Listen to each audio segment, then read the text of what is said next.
gang violence and other kind of violence. Get away! I could be at work, at school, in my car, and I can still get shot by the police. I can get shot anywhere. So it is what it is.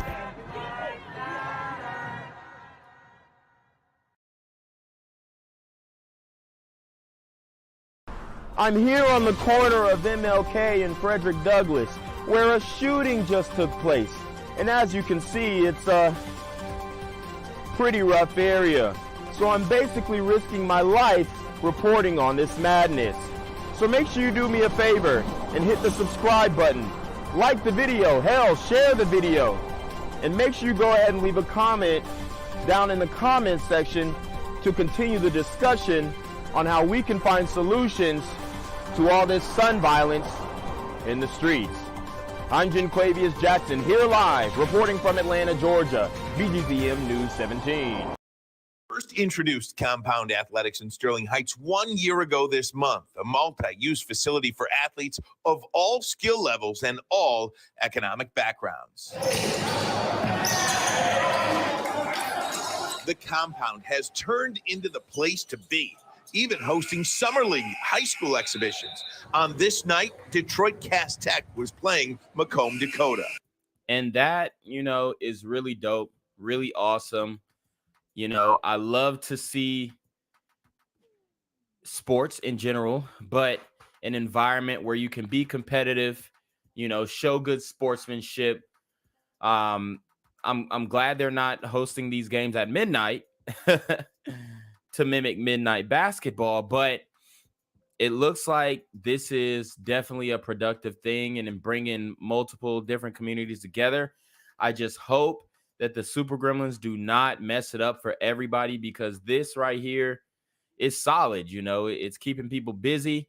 It's giving people something to work for, teaching work ethic, discipline, all that kind of stuff. So not saying we need more shooting hoops and all that kind of stuff, but it's nice to see people getting along. The one thing we tried to create when we built this building, again, we talked about a year ago, was just to bring the community together and help service the community. Now we were blessed to be able to do that. We're running summer leagues and fall leagues. Right now behind me is the summer league that's going on. We have Cass Tech and Macomb, Dakota. Like you said, two prominent teams in Metro Detroit, to be able to square off here. Home of the athlete. That's the motto at Compound Athletics, and it's not just for elite athletes either. Look, y'all seen the ref? He didn't know which direction they was going. Been partnering with the Detroit Compound Athletics, and it's not just for elite athletes either. Even partnering with the Detroit Junior Pistons for events. We run basketball leagues from K through 6th grade. They're here on Mondays and Wednesday night. We get practice in on Mondays, games on Wednesdays, and then also the kids get tickets and get to go to the suites to the Pistons games. You get Piston players that stop in and check the league. Wow, that's awesome, man. That's dope. It's been such a great partnership. One of the great new aspects of this facility, the sand pit. Over 270 tons of sand in here. Really unique. Oh, yeah. I like that. That's more up my alley, the sand pit. Aspect of training to improve the speed. But look at this. A volleyball net, too. Oh! The idea came from when I played college soccer. I went to school in Old Dominion down in Virginia. And I used to work out on the sand all the time. It really helped my speed, helped my top speed. And so when I came back to Michigan, I would work out in the sand at Joe Dumars Fieldhouse. And then when all that closed down, there's nowhere to work. So then we got in our position to open up the other side. I was like, hey, let's put a sandbox in here so we can get back to what we used to do. And it helps the athleticism in the athletes. It helps with our motto, HODA, which is home of the athlete. Plenty of athletes making this their home, including the Michigan Goonies AAU team, one of the very few teams in the area that actually have a home gym. And that's been a blessing for a guy who's been doing that for almost 10 years now. The first 5, I was ripping and running, trying to beg schools let me in, or the community centers let me in. And then when COVID hit, we couldn't get in anywhere. So to be able to have that program, we did it the right way. It allowed us to open this up. And now we just can go whenever we want to go. There are plenty of camps happening this summer, something every week in June, July, and August, including a Pistons camp too. Oh, that's where you want to be. This is where rec meets elite, where you can be a rec kid and turn into an elite player if you come and put the work in. So it doesn't matter what standard you're at. Just come in, come get some work, and we can get you where you want to be. For more on the camps and everything else happening at this facility, head over to thecompoundathletics.com. Ryan Armani, Fox 2 News. The way a Glock handgun is supposed to work, you pull the trigger once and a single round is fired. But this case out of Oakland County is highlighting how a simple switch can take a handgun and turn it into a machine gun. It's called a Glock switch. Whoa, so you mean a Glock can turn into an AR-15? You know, a lot of talk about banning AR-15s. I actually have an AR-15 behind me. It's ridiculous. Okay, an AR-15 is a semi-automatic weapon. Automatic weapons throughout the United States mostly are banned unless you have like a high security level or security clearance in order to attain that weapon. But it's just ridiculous that people are talking about banning AR-15s and all this kind of stuff when you can do damage with a Glock, you can do damage with a revolver. You know, it really goes up to the amount of rounds. You can put the extendo in. I have a 30 round, 50 round, 100 round drum on a pistol. Easy. Okay. And you know, people don't understand that, and they don't really know much about guns. Therefore, it's easy to push this propaganda that, hey, ban the AR-15, ban the assault rifle and whatnot, when honestly, if you were going to do a full-on assault, which I would hope nobody would do, but it would be a lot more discreet if you had a pistol versus an AR-15. And it just, you can just tell people are really ignorant about firearms in general, even though there are so many across the United States. And as the name would indicate, it switches a standard handgun into something else. As a switch, it would just snap onto the gun and change it from the semi-automatic mode to a full auto. Or in very simple terms, it turns a weapon into a machine gun. And the recent arrest of Emmanuel Gates in Pontiac highlights how these switches are arriving here. It's something that criminals are aware of. There's a dark net and different places where they buy different things. In the case of Gates, who is facing federal charges of unlawful importing of a firearm, it also shows how law enforcement can fight back with federal jail time. We have an ongoing partnership with the FBI and the Violent Crime Task Force, which is based on Oakland County campus. And then we have a very strong partnership with the ATF to go after people that are using stolen guns or using parts illegally to alter the effectiveness and the rate of fire of guns. According to court documents, Gates, who was affiliated with the gang, would buy the switches from a Russian website and have them shipped over in a package labeled spare lawnmower parts. The issue is a gun owner needs a federal firearm license to own and operate a gun conversion switch. This is illegal with no additional laws needed. It's already an illegal item to have on your gun. Federal agents seized a pack. So you heard that. It's already illegal to have a Glock switch, but all the super gremlins rap about having Glock switches and extendos, even though the extendos aren't illegal, but the switches are. But if you pair that extendo with a switch, I mean, you've got a full-on machine gun for real. And with like hollow tip rounds, it's OV. So they're talking about gun legislation, gun laws, raising the age and all this kind of stuff. Look, most of these kids who are doing these shootings are very young anyway, meaning they are not supposed to have a weapon, but they still get it anyway. So just raising the age from where you can buy a gun from 18 to 21, it's not going to work how you think it is. Package allegedly making its way to Gates with 20 such devices inside. It has a standard back plate here, and it has a sear on the inside of the gun, which stops this gun from firing more than one round at a time as the trigger is pulled. Law enforcement says it's far too easy for criminals to get their hands on these devices and far too dangerous once they're used to commit crimes. Let us know they can do it anonymously, because in the end, they end up hurting the community where they land. And law enforcement says they tracked Gates from July of 2020 to October 2021, building their case for federal court, finding that he made numerous purchases from this Russian website. He's now awaiting his day in court, in federal court. Reporting live in Oakland County, Dave Spencer, Fox 2 News. Yeah, Dave, two questions. What's the typical sentence if convicted on this federal charge? And how easy is it to access this through that website? Yeah, apparently it's way too easy, and that's the problem. That's why law enforcement is hoping that if you have information about how people are getting a hold of them, that you can make those anonymous calls. And to answer your first question, typically if somebody is convicted of that crime of unlawful purchase of a firearm, it's the federal sentence is 10 years in federal prison. I'm here on the corner of MLK and Frederick Douglass, where a shooting just took place. And as you can see, it's pretty rough area. So I'm basically risking my life reporting on this madness. So make sure you do me a favor and hit the subscribe button. Like the video, hell, share the video. And make sure you go ahead and leave a comment down in the comment section to continue the discussion on how we can find solutions to all this son violence in the streets.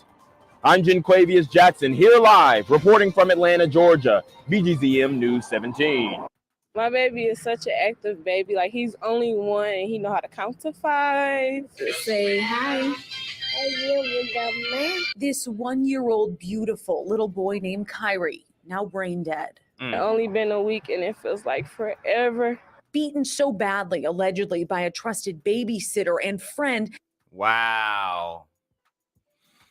Wow. So you got these sisters who are claiming that they're nurturers. That's what we hear, right? We're nurturing, we're loving, we're kind. And then somebody else gives you their baby and the child comes back brain dead. These super sister gremlins are on demon time.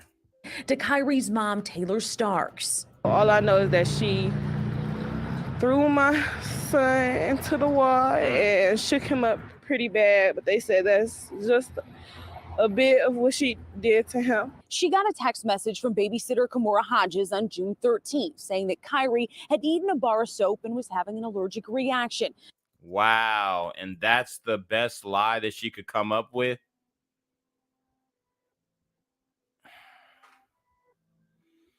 Like I said, background checks need to be number one in the community.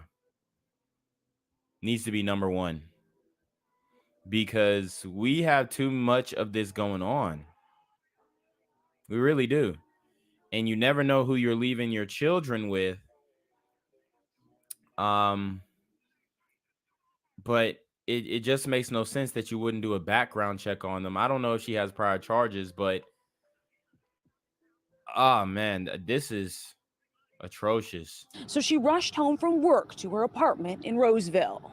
And once I made it there, my baby was on the ground having seizure after seizure after seizure. Taylor trusted the babysitter's allergy story, but doctors at Ascension St. John Hospital would soon deliver the worst news. He had blood force trauma to the head, and he was bleeding out his ears, where he had to have immediate brain surgery. A week later, Kyrie's condition has not improved. Wow. Tests continue showing no brain activity. I'm only 18. I don't have a mom. I don't have a dad. I don't have any family. It's just me. Where's the father? That's the issue. For one, where's her father? Where's her mother? You know, we don't know. We don't know her situation. We don't know her story. But, this is the product of people coming out of broken homes, you know? They're desperate to leave their kids with pretty much anybody, right? While they go get the bag, focus on their career. This is the problem with broken homes right here. Like, there's no way that, like, if I'm going to marry a woman or even have a child with a woman, there's no way you just going to dump my kid off at a daycare. Not going to happen. Not going to happen. With these sickos out here, no. Absolutely not. So, oh, man, they're going to be with some family or whatever, but You got to be careful who you leaving your kids with. And I know a lot of times in the community, we get careless about that. That's the reality. That's why we have so many women, so many of our women coming up who got molestation stories, right? They don't want to talk about that. Even the men too. All right. They don't want to talk about that. And my baby Hodges is charged with first-degree child abuse, held on a high bond of $250,000, no 10%. Very cooperative, very Thank God they didn't give her the chance to post that 10%. regretful, remorseful for her actions, but it doesn't, I mean, obviously that doesn't take any of it back. If Kyrie passes, Hodges will face more charges. But for now, Taylor is spending every minute by her baby's side. I'm hurt. I'm so hurt that she did this to me. Reporting in Roseville, Jessica Dupnack, Fox 2 News. Gang violence and other kind of violence. I could be at work, at school, in my car, and I can still get shot. By the police. I can get shot anywhere. So it is what it is.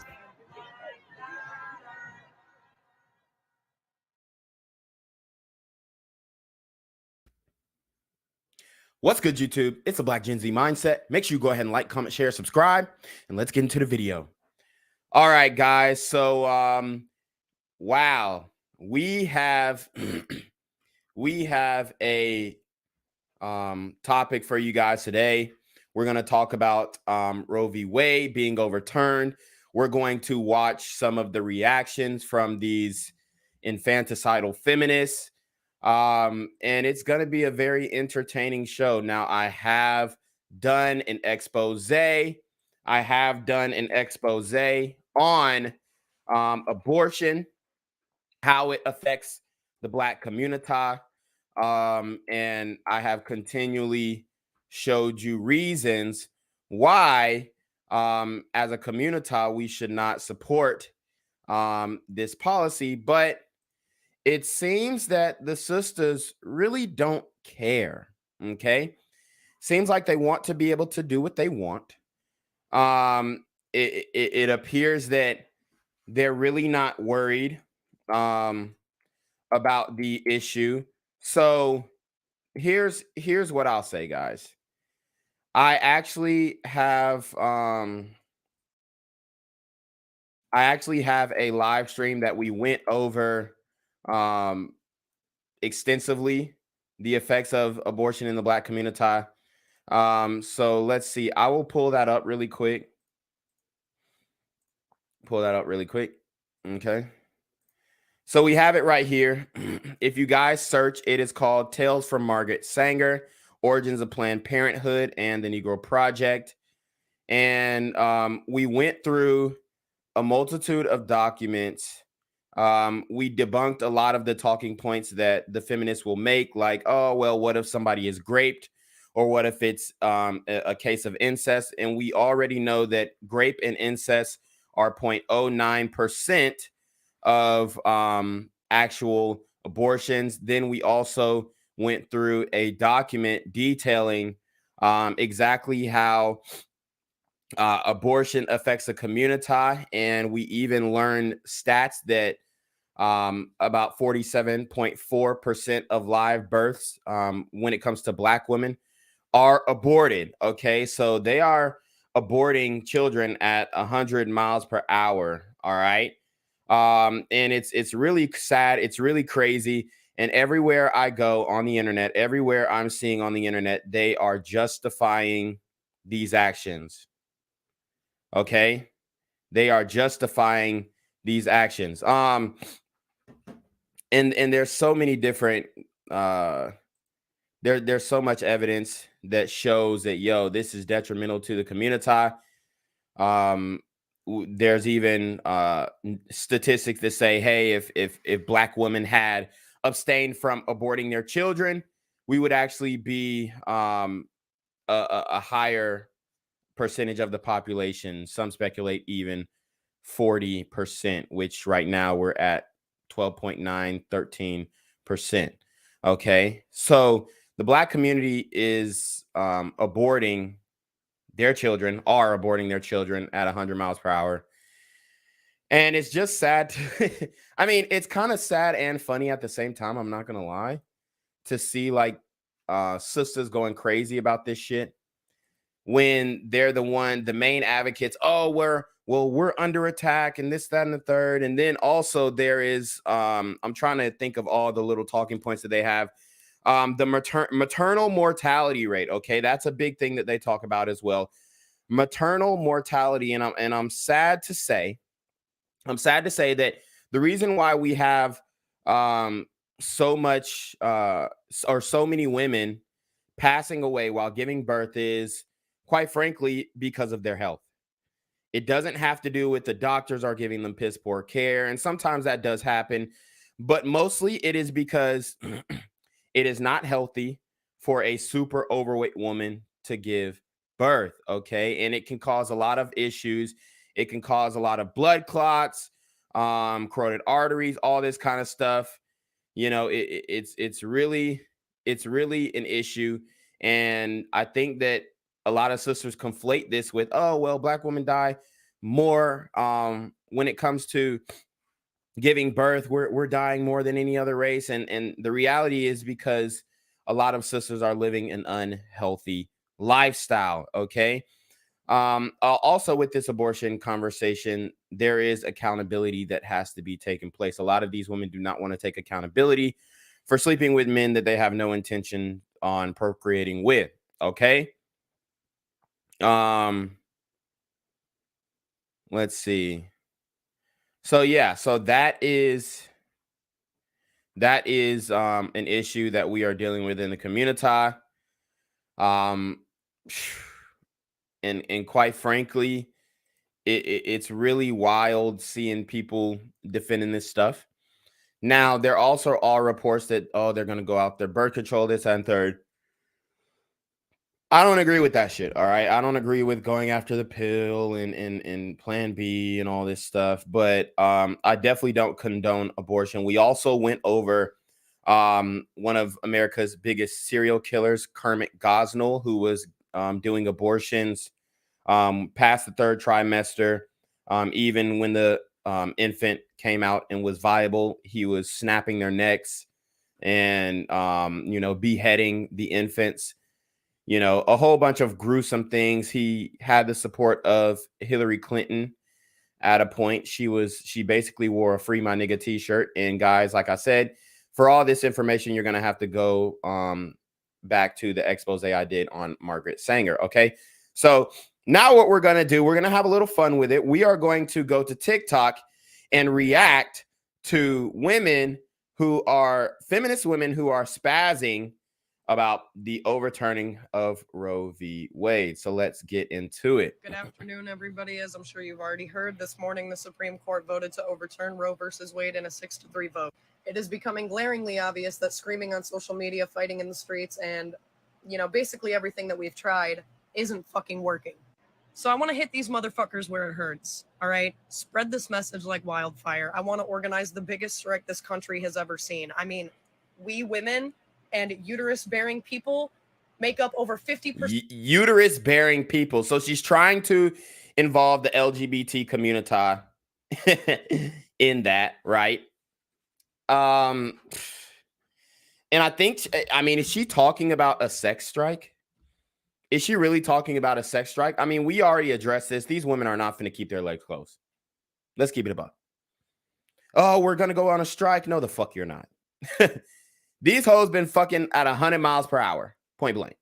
There is no, like, a lot of chicks, oh, I'm celibate, I'm abstinent. Look, and I can believe that this woman right here could potentially be celibate just because of her attractiveness level. But even then, there are still guys who are willing to hit, and a lot of these women are not turning down the dick. % of this country's fucking population. If we strike and we cripple the economy, they have to fucking listen to us. Strike how? In what way are you going to strike? What are you going to boycott? Okay?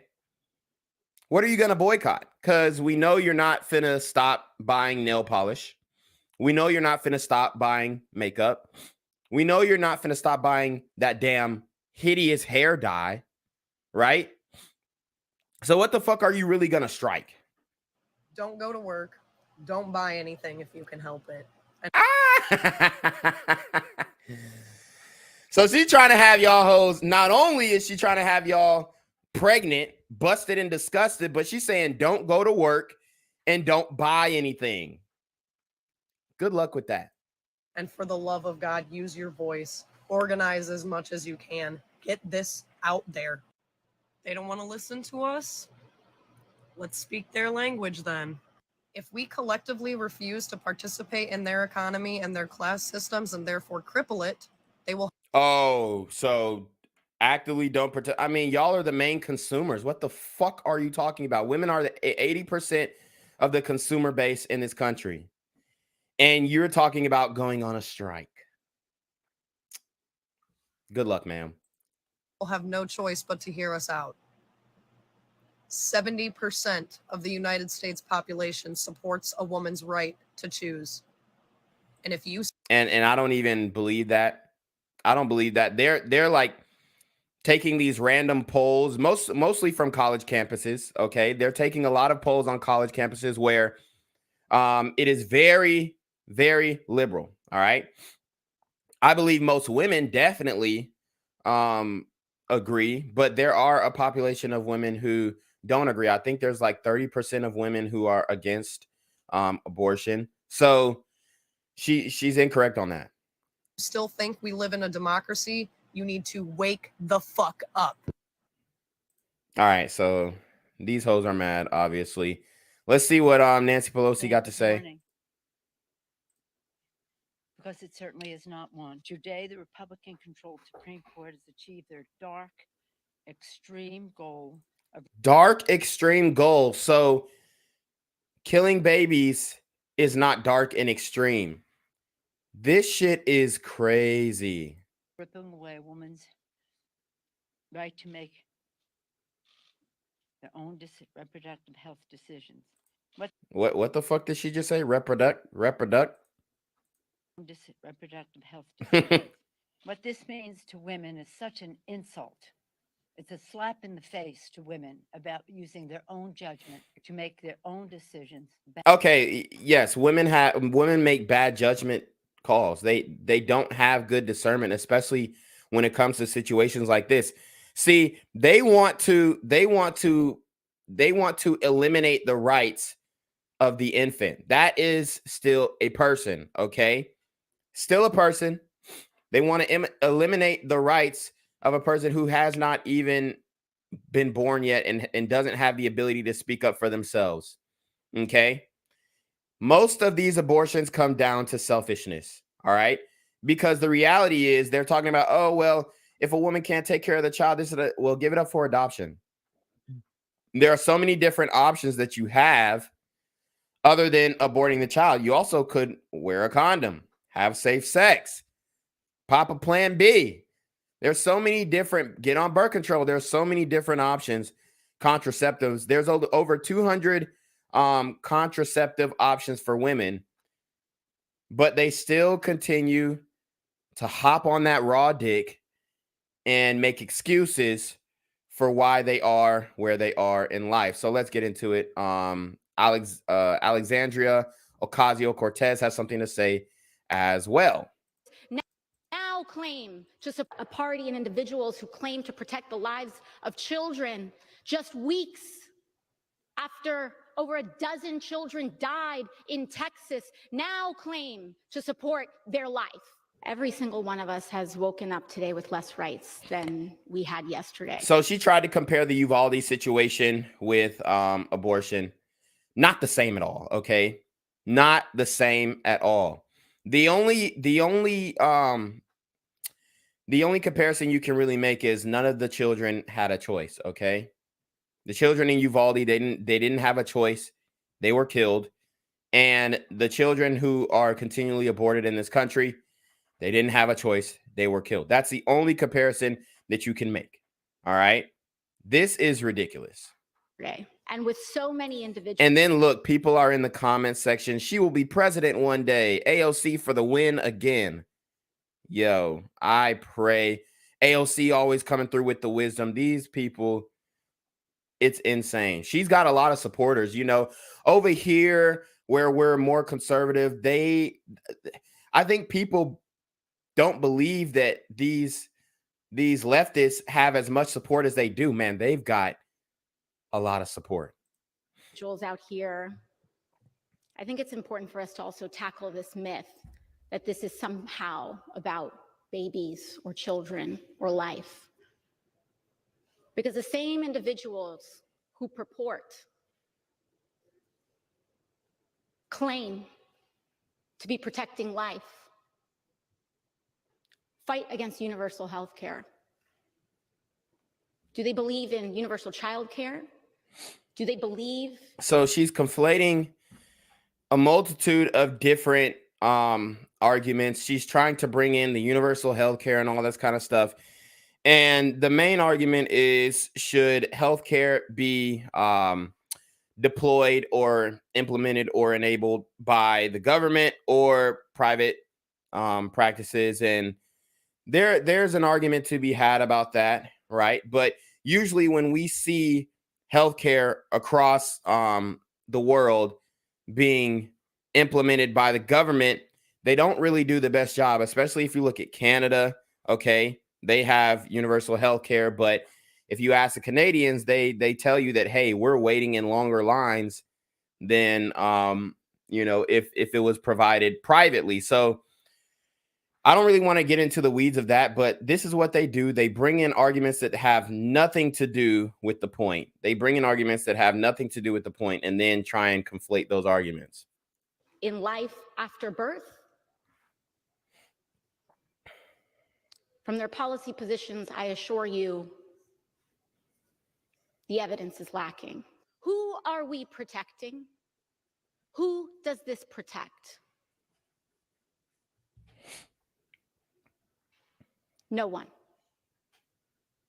Overturning Roe puts every single one of us in danger. And the thing is, they are so hurt that they cannot kill their infant baby. That they are so upset. They're so upset, bro. And she's saying, oh, you know, it puts all of us in danger. No, it doesn't. Okay. For one, all Roe did was make it a states' rights issue. I will say the price of abortion is going up for these hoes. It's going up for these bitches. So maybe they should think twice. Right? Maybe they should think twice on just throwing that pussy everywhere. And the reason why I'm saying that is because they're trying to make it seem that most of the abortions that go down are it's grape or incest, which has already been debunked, or the woman can't afford it, which has been debunked too. We see the same abortion rates, especially in the Black community, for women who have less means and women who have means. Okay, it doesn't matter if you're rich or poor; they're still getting abortions at about the same rate. That's the reality of the situation. So it's not an instance of how much money they have or can they afford the child. No, it's just most of these women have become utterly irresponsible. Okay, that's what it comes down to. They're loose with the pussy. We already know this. We see this every day on TikTok, on Instagram, on social media, on OnlyFans, on Twitter, right? Twitter after dark. We see that these hoes are loose with the pussy. So they want to be able to retroactively reverse their decision on having that one night stand or making that irresponsible sexual decision with a man that they know ain't shit, but they were attracted to him. That's really what it comes down to, truthfully. All right. Most of the abortions that go down have nothing to do with the woman's ability to survive. Let me say that again. Most of the abortions that go down have nothing to do with the woman's ability to survive. So they say, oh, well, we need abortions for what if the infant is going to come out with a mental illness, or the child is dead in the womb and it's going to harm the woman. Okay, that's fine. And that's an exception that most doctors are willing to make. It's already on the books right now. And that is a small percentage of the abortions that go down. Women, especially Black women, are using abortions as another means of birth control. That's really the truth. And what I think many of our colleagues perhaps haven't quite, or perhaps they have fully understood, is that this also undermines the right to privacy in the United States of America. But we are here to solve this issue. Our job is to develop a path forward. And in that, we know that this House has passed and is willing to codify Roe. But what we also need is answers from our colleagues in the United States Senate. Okay, so somebody in the comment section of this video made a comment and said, Jennifer, she says, they also cut funding for school lunches. Who did that? Who did that? Okay, that was fucking Biden. All right. That was fucking Biden. So there's so many contradictions. All right. There's so many contradictions. Because Biden was saying, oh, well, we are not going to fund the schools that don't protect the rights of transgender, whatever. We're not going to fund their lunch programs. Okay, so they don't know what the fuck they're talking about. They just going and typing shit. And it's really funny, bro. So to those senators who voted for these justices under the claim and the guise that this would not happen, this decision falls on them. What will they do? As they were lied to. What will they do as a consequence of this decision? Oh my God. All right. So a lot of people don't really understand what's going on here. I see people in the chat, and I'm gonna get to your chats. Guys, hit that super trap. Hit that super trap if you want to participate in the discussion. But there are also arguments that, hey, well, these women aren't getting pregnant by themselves. I guarantee if you look at the men who these women are getting pregnant by, they're huge red flags. Okay. And then I will also guarantee that these women are begging for the raw dick. They're begging for the raw dick, man. Like literally, I mean, you know, I've been out here in these streets, okay? I've had a lot of experiences. Me personally, I wear fucking condoms. I'm not getting these bitches pregnant, okay? I wear condoms. But majority of the time when you're dealing with these chicks, they're asking you to take the rubber off. I dealt with this one chick in college, and she straight capped to me. She lied to me. She said, I can't get pregnant because something with my uterus, whatever. I was like, okay, the fuck do that mean? She said, so you can come in me. That's what she said. That's literally what she said. Of course, I did not. I wore the condo and I pulled out. And it's insane that you have all of these women who really do not want to take accountability for their actions. Okay? They really don't, bruh. And that's really what it comes down to. They want to be able to be out here in these streets freak-a-leak when we all know that there's only 20% of the guys who are fucking. 1/3 of men are virgins or have not had sexual intercourse within the past year. I guarantee it's probably like 3 women who are virgins or haven't had. Like, men are not out here fucking like that. This is what women don't understand. They're not out here fucking like that. It's gotten substantially harder for men to have sexual intercourse, especially in this day and age. So women are the main ones who are fucking, and they're fucking 20% of the guys, probably less than that. So this is the issue that's going on. They're trying to, oh, well, men do it too. Men are out here fucking too. Well, where does the responsibility lie on? Okay. If you get nutted in, who has to make if you don't want to have children and you get nutted in, who should buy the plan B the next day? Right? Because you're strong and independent, but then you're also mad that the man don't want to buy the damn plan B. So which one is it? Watch this one. Let's watch this video. She said, that's it. Nationwide union pussy strike until we get our Roe v. Wade rights back. Ladies, hold out. No matter what, rain or shine, no more intercourse with men again for democracy. Yeah, right. Yeah, right. Yeah, right. These hoes are not going on strike. Joel Davis Media Network said puts $4.99 on the super trap. He says, we need to do a show very soon, fam. We appreciate your work, and I definitely see you as a powerful force for the conservative movement. Okay, appreciate that. And I do want to preface this, guys. I don't align with any political party. Okay, I'm not one of these guys who, oh, I'm Republican. No, I stand up for what's right and I'm going against what's wrong. Okay, that's the fact of the matter. Should there be exceptions for abortion? Yes, there should be certain exceptions for abortion if it puts the woman's life in jeopardy. Other than that, get y'all dumbasses on some on some birth control.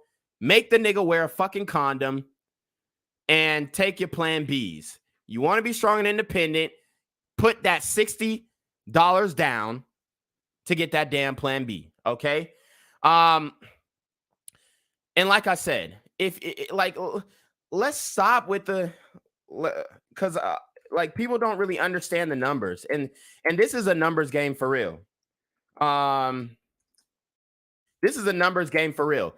These women really think that men are out here fucking. This is what I'm trying to tell you. Y'all are highly mistaken. Y'all are highly mistaken. Okay. So let's see. Let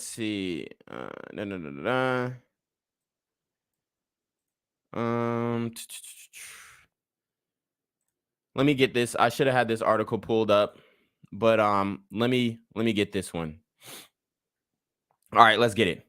Shout out to Solitaire with the 199 super trap. He says, fighting for the right to be irresponsible. Oh, say less. Exactly. That's all it is. So let's see what this chick is talking about. She's talking about a sex strike. Bullshit. These women are not going on no damn sex strike. Get up, cocksuckers. Salute the flag. Oh, God. Oh, man. I mean, this is just, it's laughable. It really is laughable. So let's get into it. The women think that men are the problem and men are having sex. On the contrary. All right. Nearly a third of men under 30 aren't having sex. Like I said, men between the ages of 18 and 30 are not having sex. That's 33.33 repeated percent of men who are not having sex. Okay. And those are the men who aren't having sex and haven't had sexual intercourse in a year. Right. That's the reality. That's a fuck ton of men. Can we say the same for women? Absolutely not. The number of men under 30 not having sex has nearly tripled in the last decade. And why is this? Sure, virginity is nothing to be ashamed of, regardless of gender. But with such a drastic statistic, what could possibly be driving such an immense dip in male sexual activity? The manly man's monopoly. Before we delve into who's not getting sex, let's have a look at who is. Let's look at it. Let's have a look at who is. It's none other than the Chad or Tyrone. You know the guy, the 6'5" beach body with big bright eyes and perfect hair. The guy, the good girl and the bad girl immediately swoons at. And the guy, the good guy, scoffs at. Which, if you scoffing at a nigga for getting pussy, you a hating ass nigga. But he's the one you see plastered in film and TV. This manly man is the guy who creates the underdog. He's the one who always gives the girl and stops the good guy from acquiring her interest. Well, this guy is just a film trope, right? Question mark. Well, he may not be. These men are very much real and they walk among us. It's likely you've heard about the 80-20 rule before. The top 20% of men monopolize 80% of the women. And the women think that men are really out here fucking. They're not. Okay? That's the reality.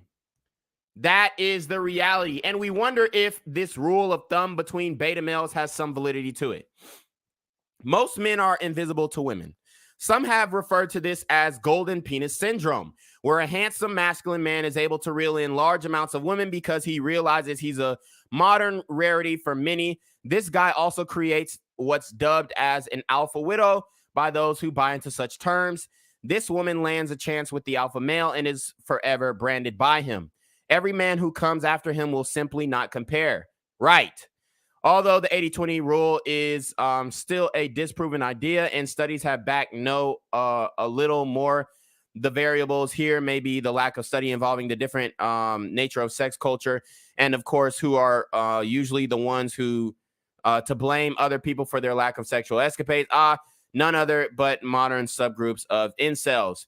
All right, so in that passage, they're saying, oh, well, it hasn't been proven that the 80-20 rule. Well, we have so many women calling men incels. So my thing is, if you're out here calling men incels, and then you also think men are the problem, it doesn't line up. How can a man be an incel?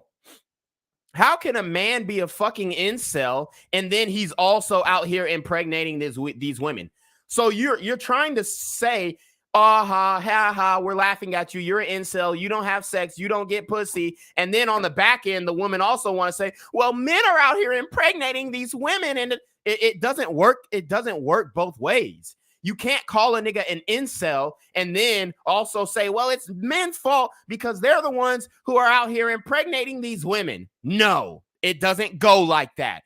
And then if you top that with the study that only a third of or a third of men are not sexually active and are virgins, then the numbers just don't fucking add up.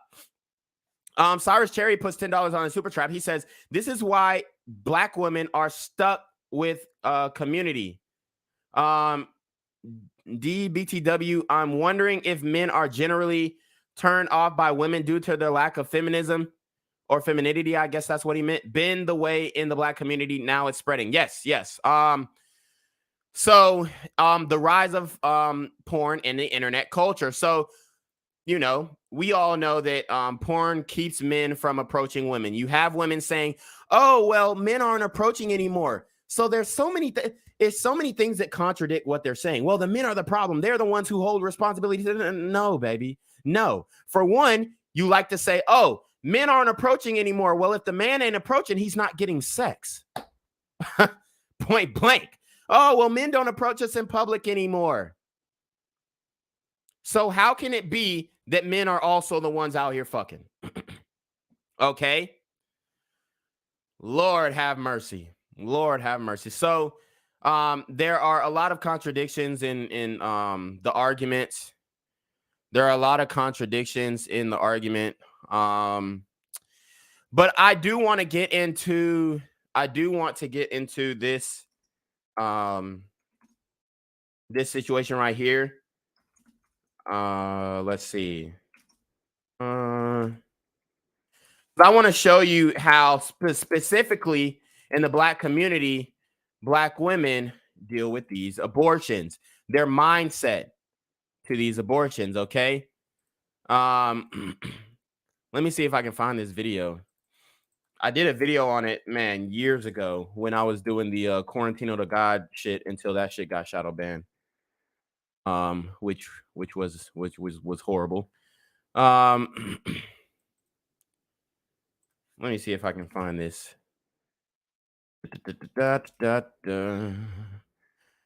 I might actually have to pull it up from my archives.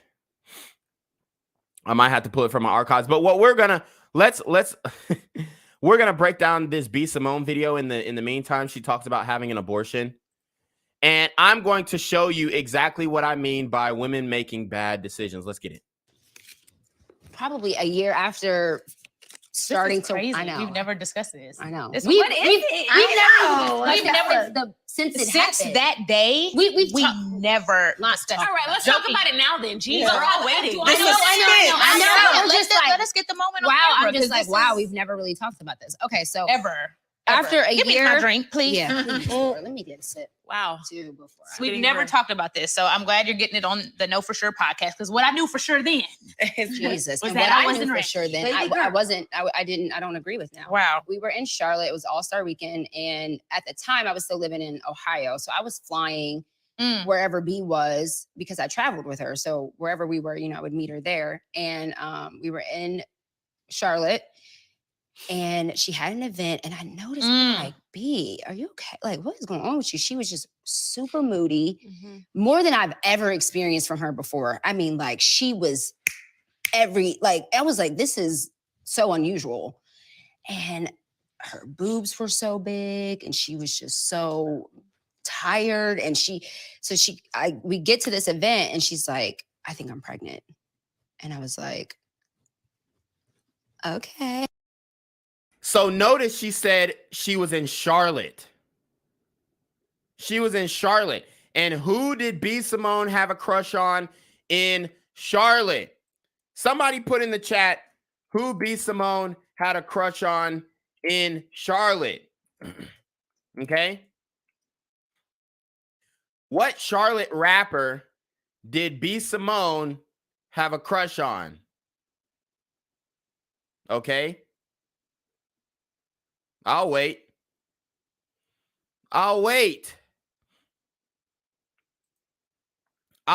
There we go. Rod got it. The Baby. So this woman is out here talking about she got pregnant in Charlotte, realized she was pregnant. Okay. She had a big crush on the baby. And then she aborted the baby. Wow, you can't make this shit up. Hey, let's figure it out. I was like, it's gonna be okay. I was like, no, maybe it's just it's your birth control. It's just that event crazy. Was the day I met my ex, my recent ex. But This was 3 years ago. 3 years ago. 3 years ago. So I'm like, okay, well, fine. We'll get a pregnancy test and we'll figure it out. So I think me and her both kind of went on with that night, not thinking anything, right? We're just like, okay, she's not pregnant. Like, she's not pregnant. And so the next day or that night, we had someone run to the store for us, and she took it the first thing in the morning, like literally before she opened, like I hadn't even opened my eyes yet. So she got fucking cream pied and didn't take a plan B. Whose fault is that? Whose fault is that? Okay? Because we can blame the men all we want, but what are they going to say at the end? My body, my choice. At the end of the day, men have no reproductive rights. So whose fault is that at the end of the day? I'm not saying men don't take a percentage of the accountability, right? But the majority of the accountability is on the woman. The majority of the accountability is on the woman. Okay? If you know that a nigga just nutted in you and you don't take a plan B and you just, I'm not ovulating this time. I'm not ovulating this time of the month. So there's no way I'm gonna get pregnant. Like that's what they're basing their shit off of a lot of the times. And you have a woman like this who's got money, got status, and she is still going to make the excuse, well, women don't have access to birth control and women don't have access. Bitch, you're rich. You could have bought a plan B. Like you literally let the nigga bust in you, didn't buy a plan B. You're not on birth control and you're out here having raw sex. And we're supposed to go, well, these men need to be more responsible with their dick. Y'all fucking like 2 out of 10 niggas. So out of 10 niggas, there are 8 responsible men. And guess the ones that you choose. No. Guess which ones they choose. The 2 irresponsible men. And I'm sitting in the bed and she's like, you know, she gets up and she goes to the bathroom. She comes out of the bathroom and she's bawling. Let me repeat. Men have no control over if the woman decides to keep or terminate that child. Point blank, period. If she doesn't want the child, if he doesn't want the child, rather, she can keep it. If he wants the child, she can abort it. Wow. And I'm like, and she's like, I'm pregnant. And I'm like, no, because I knew who it was with. And I was just like, no. She knew who it was. Can you enlighten us? Who was it with? Whose baby did she abort? No, take it again. Like, no. And I think there was 2 in the box. I don't know if you took this. So understand how she reacted when she said, I knew who it was with.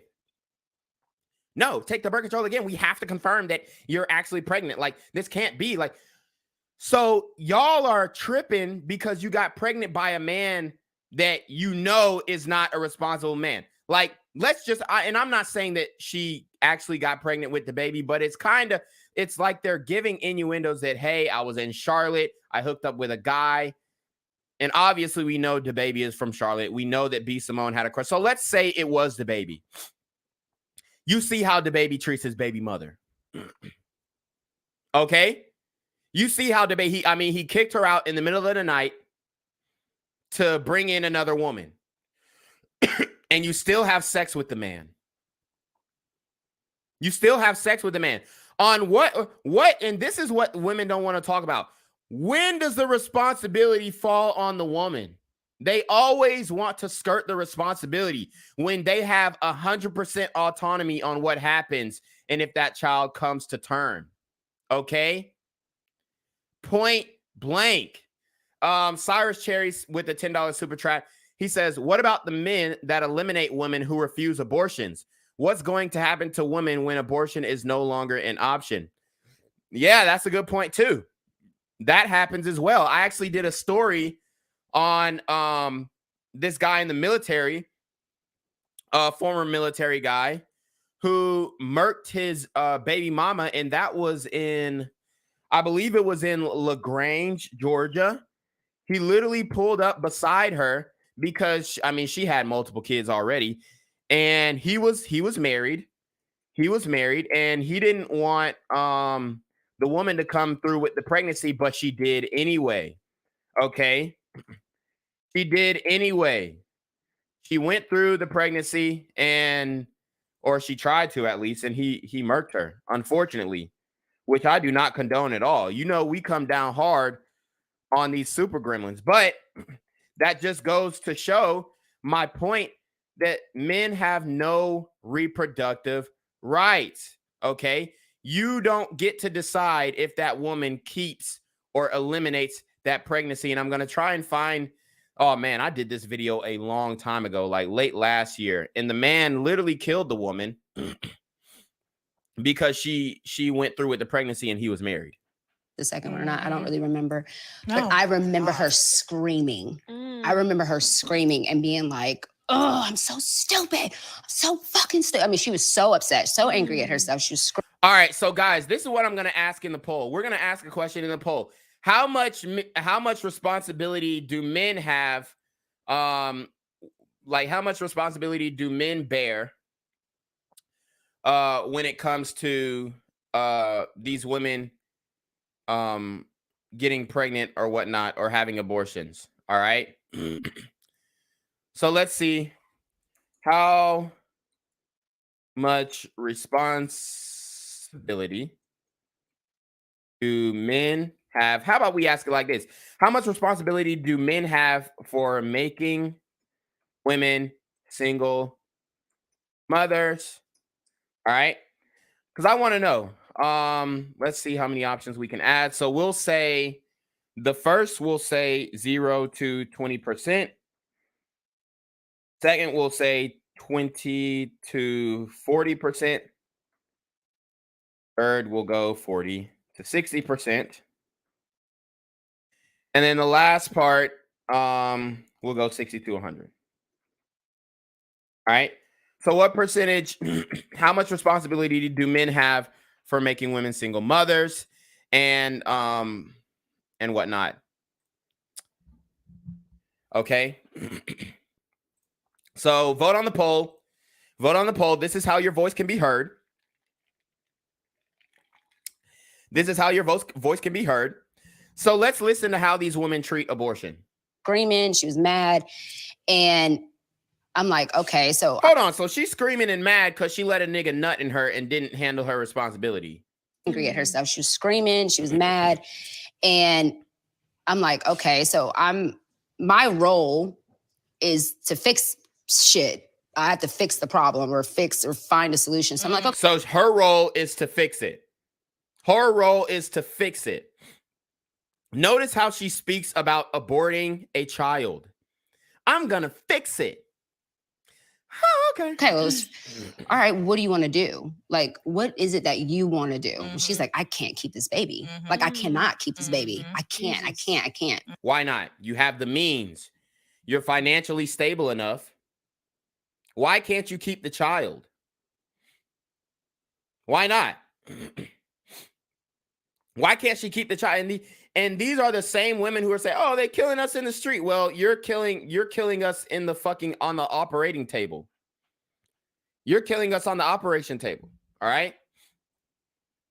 Now, the reason why this is the greatest lesson that she's taught me is because a little bit about me. I grew up in church, like church. Like my mom is a. So here we go. These fake Christian women. I grew up in church, but you're condoning abortion. This shit is sick. This is why black men have left the church, because y'all bitches don't have no morals. They're letting everybody in the church. Oh, you got 3 kids by 30 different niggas. Come on into the congregation, baby. No, it's no problem. It's the man's fault. Right? You will have women go on Kendra G's show, got 4 kids by 4 different baby daddies. Their youngest kid is 2 years old. She goes and asks them, well, why you ain't with the last baby daddy? Why are you not with the man that you recently had a kid with? She says, oh, well, it was just a one-night stand.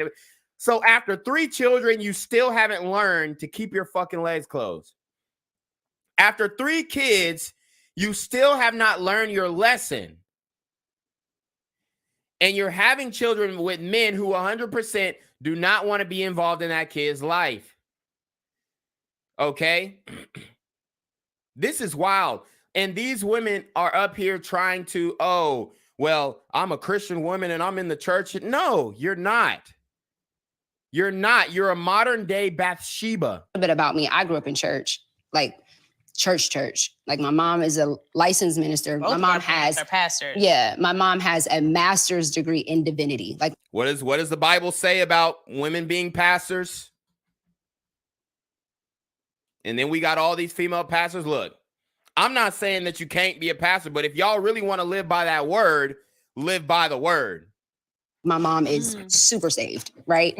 But your mom's super saved. How many abortions has she had? Not religious, not like in a judgment. Yeah, she's not. What? Oh, she's super saved. She's a theologian. She's a pastor, but she's not religious. Not in a Bible thumping way. No. If you represent that, if you represent Christ, if you represent the Bible, you thumping that bitch. Straight up. Straight up. There's no way you go, oh, well, she's saved and she's a Christian, but she ain't no Bible thumper. No. You thumping that Bible on everybody's head. You know? You putting holy water on bitches. Bow. There's no in between. Your mother is a lukewarm Christian. And I'm not even out here trying to act holier than thou. But if you rep that shit, stand on that shit. Stand on that shit. You talk, oh, well, she ain't religious, but she's a pastor. Nah. No. Oh, not in a judgmental way. This is what's wrong with the church today. As a master's degree in divinity. Like my mom is super saved, right? But not religious, not like in a, Wow, I can't believe I ran it back, but she really stood on, not religious, not in a Bible thumping way. Okay. Judgment. Yeah, she's not a Bible thumper. She's not like these weirdos, but so she doesn't believe in the Bible. That's really what it is. It's convenient. It makes her feel better to go to church, and we lift our hands in the sanctuary. Ha! We lift our hands to give you the praise. Ha! We lift our hands to give you the glory, and we will praise him for the rest of our days. It makes her feel good to listen to the gospel music and scream in the church, oh, Lord Jesus! Lord, he saved me. Thank you, Jesus. Okay? It makes her feel good to do all that shit. But when it comes to living by the word, living by the doctrine, living by the gospel, being Christ-like, oh, no, well, you don't have to listen to all that shit. You don't have to listen to all that Bible mumbo jumbo. Thou art thou, but they ain't even talking normal. You don't have to listen to all that shit. Anytime something happened, I'd be like, Megan, ask your mom. Ask your mom. Yeah. Baby, I don't know. For sure. Ask your mom. No, watch her mom gave her the, watch how sick these women are. Watch her mom giving her the advice. Yeah, baby, you should just go ahead and terminate that pregnancy, honey. She is, for sure. So I didn't grow up with this idea that abortion was a good thing. And I was very judgmental of people who did it. No, you weren't. No, you weren't. Because when you're presented with this situation, you weren't judgmental at all. Growing up, very judgmental. Like, how could you? How dare you? How could you? How dare you? It wasn't until I had my oldest son, I got pregnant with my oldest son, did that change for me a little bit when I found myself at an abortion clinic. Oh, God. Of course. Of course. Woman raised in the church, has premarital sex, gets pregnant by a man who she's not with. Look at her finger, no ring. She's a Christian. She goes to an abortion clinic and contemplating aborting her child. This is hilarious. Woo! And that changed for me. I didn't even because know I this. considered it. Right. I considered it. Wow. Because of the shame that I felt that I got pregnant at 19 with somebody I barely knew. Wow. And who raised her? Her mama, who was a pastor, a theologian. She got pregnant by a nigga that she barely knew. How much you want to bet this nigga was a Pookie and Ray Ray, Thuggo and them? So this is the crazy shit. You have women in the chat talking about, well, it's the men's responsibility to don't nut in the bitch if you don't want to get. You literally have a woman saying that she got pregnant by a nigga that she didn't fucking know. She didn't know the nigga from a can of paint. And she let this nigga paint her walls. She didn't know if this nigga had herpes. She didn't know if the nigga had chlamydia.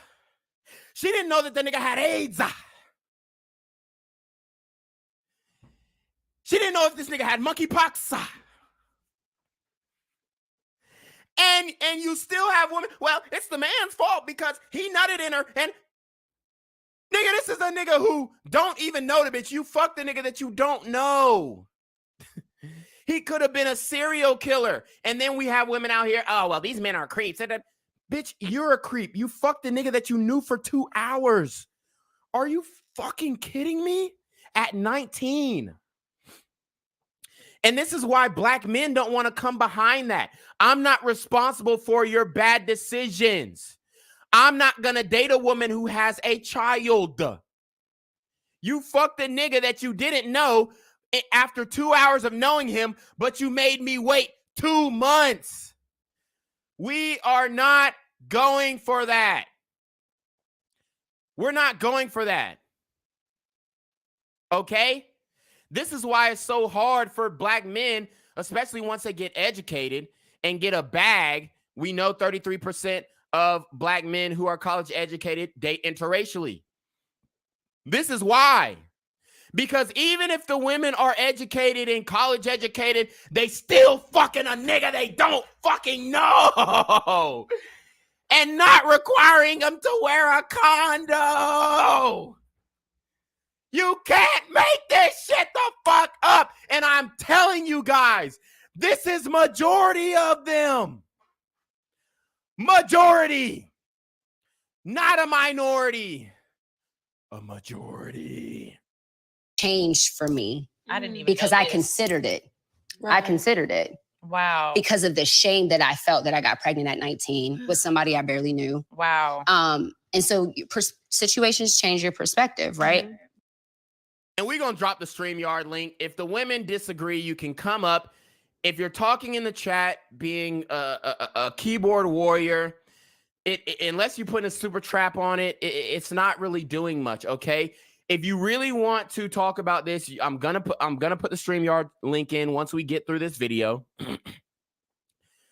But I mean, let's keep it a buck. This woman fucked a nigga that she didn't know and considered aborting the child. Now she has a child, and I guarantee, oh well, he a deadbeat. What the fuck? What the fuck? Like, you literally had a child with a nigga that you did not know. And now every man who comes after that really has to like, oh, well, he's got to come up to this standard because I ain't making the same mistake again. You're already done. You already lost. And the reason why I can stand so confident because 60% of black men don't even have fucking kids. So that just even furthers the point that y'all are fucking 20% of the men. So out of 10 men, you choose the 2 most irresponsible men. Why? Because he looked it good. He looked it good. He had tattoos. He had swag. He was sagging his pants and had a Hermes belt on. And he was a drug dealer, a scammer, a trapper. That's why. Point blank. But we found a clinic, and because we needed to get there first thing in the morning, we canceled our flight and drove back to Atlanta. And I was supposed to go home, and she was like, you can't leave me. And I'm like, okay, no problem. I will drive with you back to Atlanta, and I will leave when you need me to leave. No problem. So we get there. I make the appointment. You know, we get there. I take the pregnancy test, and then I get on stage. Yeah, keep that in mind. She still has to do shows. Oh, it's so hard. It's so hard to go in. Come on, G. I mean, this was only the second day we were there, so she still has to like I was work. like, okay. Traumatic, yeah. I was on stage like, I'm holding in my fucking tears. No, she's laugh so I can not cry. She's on stage, and part of her set is talking about getting pregnant. Right. Wow. And she hit that PayPal, hit that Cash App, hit that Super Trap. You already know what it is. BGZM New 17 Black Gen Z Mindset. Let's get it. has to say something about an abortion, and you said something or about like whatever. You're like, and then she goes, not that I've ever had, not that I've ever. Yo, shout out to LC.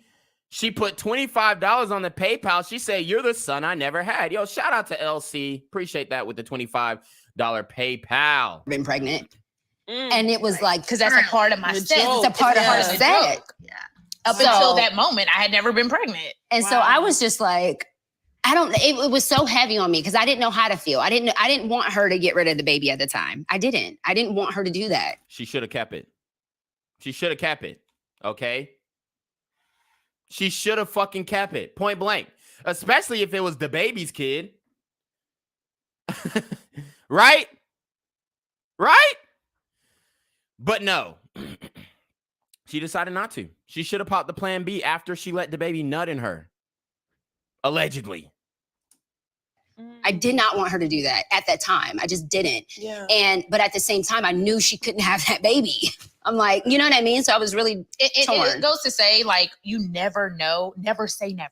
Yeah. Right? Oh, for sure. Because when before then, my dad's a pastor. I'm Christian. I'm never. Really?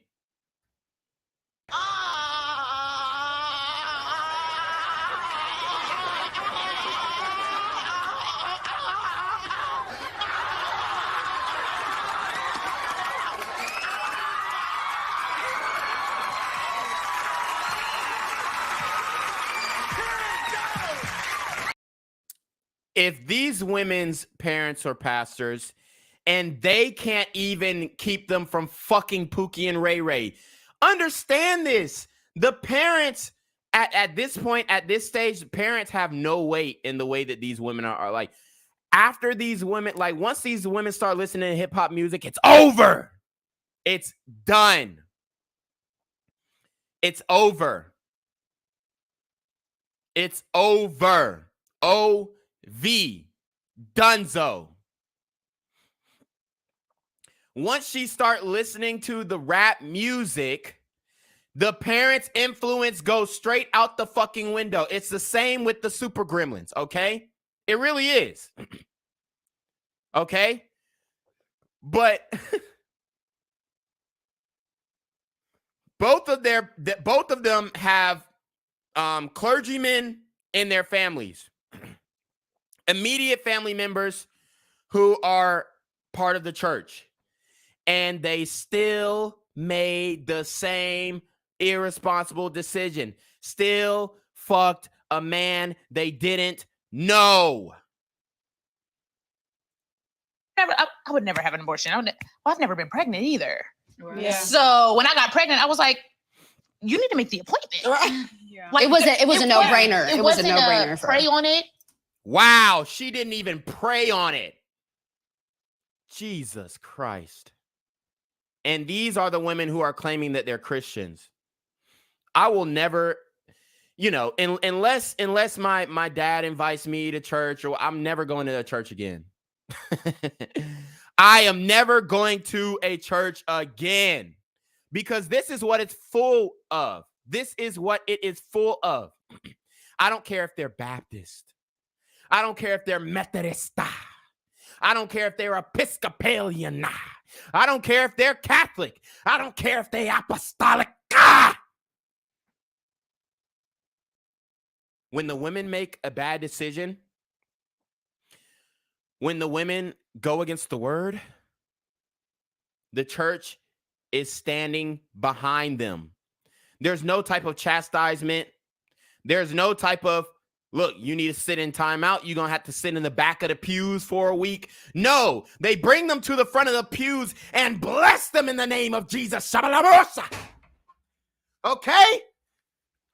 Like, this is the problem with the damn church. She said there's no praying on it. I didn't consult counsel. I didn't go to my deacons or my pastor. I said, you need to go make that appointment, hunty. The amount of unaccountability. The cognitive dissonance. Okay? Honestly, it's really disgusting, bruh. It really is. Because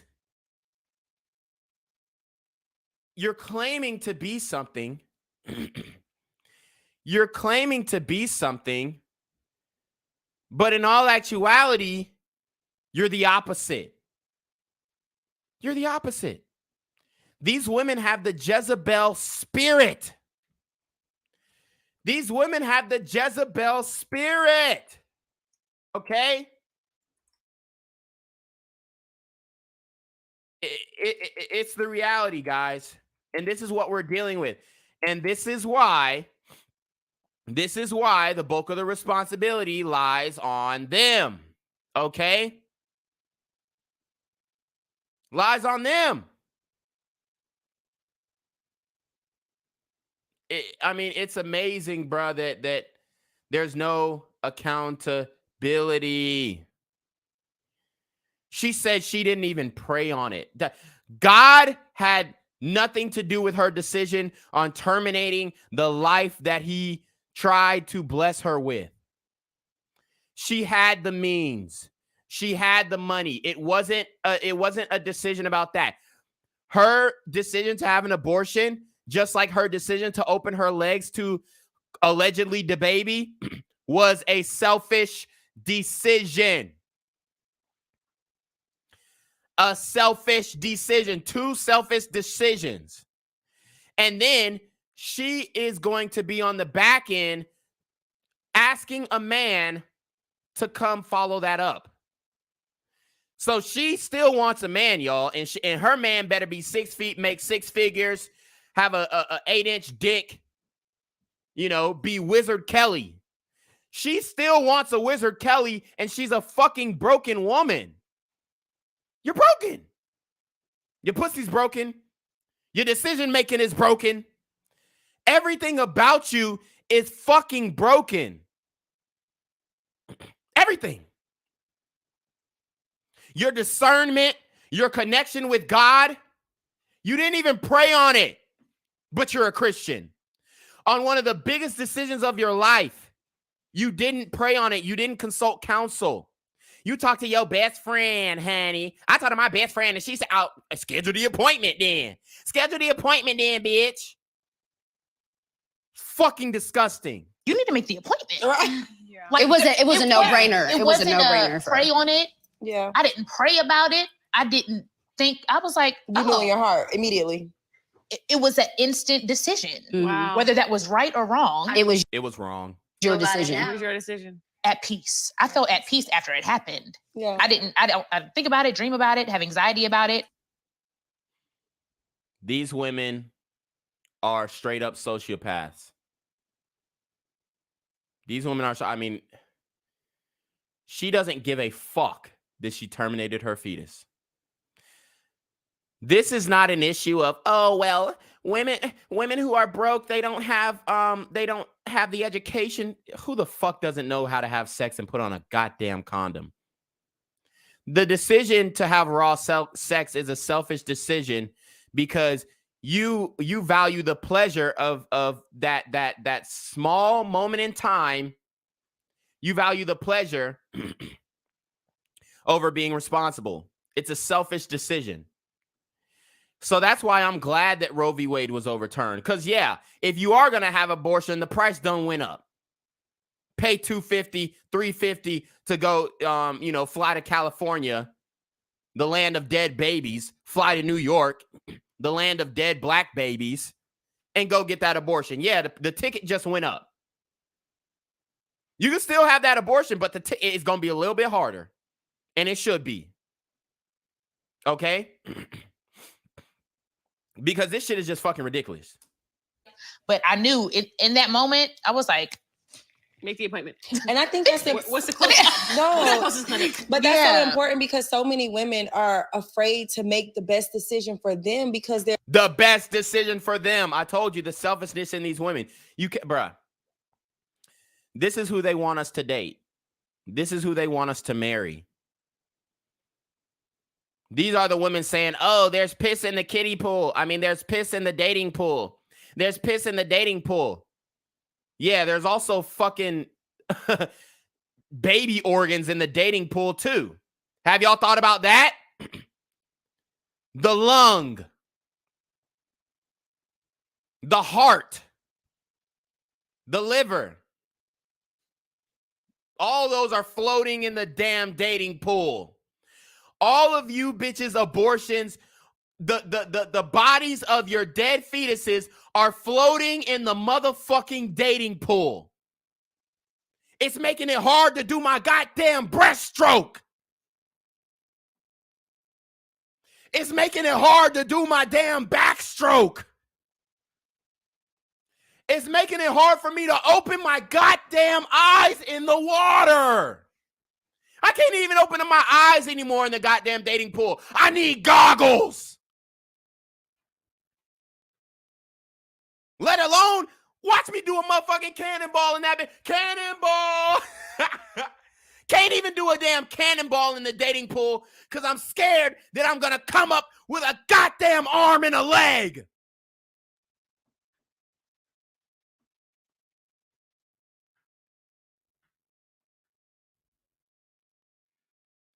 I jumped in the damn dating pool and I saw a floating baby head.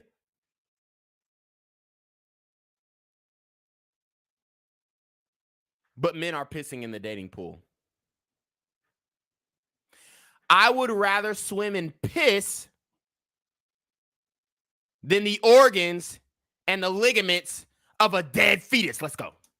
They're afraid of what their parents might say, what they're taught, what the church might say. So it's important as a woman to. I think motherhood is so I commend any mother that I know. Yeah, because it's such a huge life changing decision, especially for the woman. As a mother, it's always for the my grandmother always. It's always for the woman. See, and there you have it. That's the mindset. Oh, it's so hard on the woman to be a mother. You know what? It wouldn't be as hard if you chose the father wisely. That's literally it. Choose the father wisely, and then the difficulty of being a mother significantly drops. Significantly drops. Instill that, like, yeah, you can be married, you can have a long-term relationship, but those are your kids. As a, You birthed them. You heard it. Your kids, not our kids. Your kids. So ask again. When these women say, this my baby, this my baby, this my son, this my daughter. But then men hold the so how does that make sense? This my kid, this my kid. But then we're supposed to hold the responsibility. We're supposed to hold a majority of the responsibility when y'all won't even admit that it's our kid. But then when you say, well, you know, these women got to be more responsible when they're having kids. Oh, wait, it take two to tango. Bitch don't even know how to fucking tango. It take two to tango. You don't even know how to tango. You don't. Oh, you know how to throw that ass back to a hood nigga. Yeah, I'm going to keep it a buck. Yes, we're going to keep it a buck because on this channel, I cover stories of femicide. Black men killing black women. And majority of the time, the brothers who do this have a rap sheet longer than a CVS receipt. They got a rap sheet than a nigga who just longer than a nigga who just went to Kroger and he used his Kroger Plus card. Got all these damn coupons on that bitch. They print that shit. It take 5 minutes for the damn receipt to come out the printer. So many damn coupons.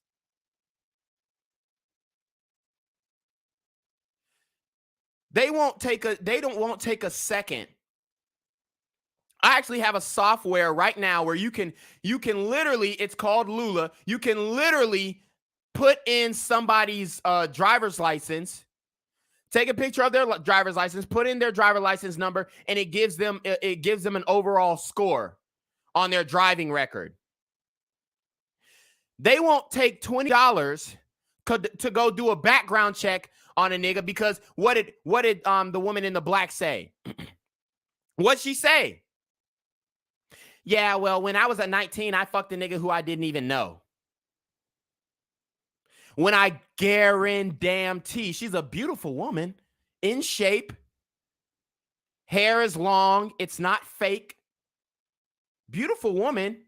I 100% guarantee you that she had hundreds of niggas lined up who were good candidates, who were in her high school, who were in her college, who were in her social circle, who she friend zoned, who would have made wonderful fathers. Wonderful fathers. Wonderful fathers. So many. But guess who she decided to fuck? Pookie and Ray Ray.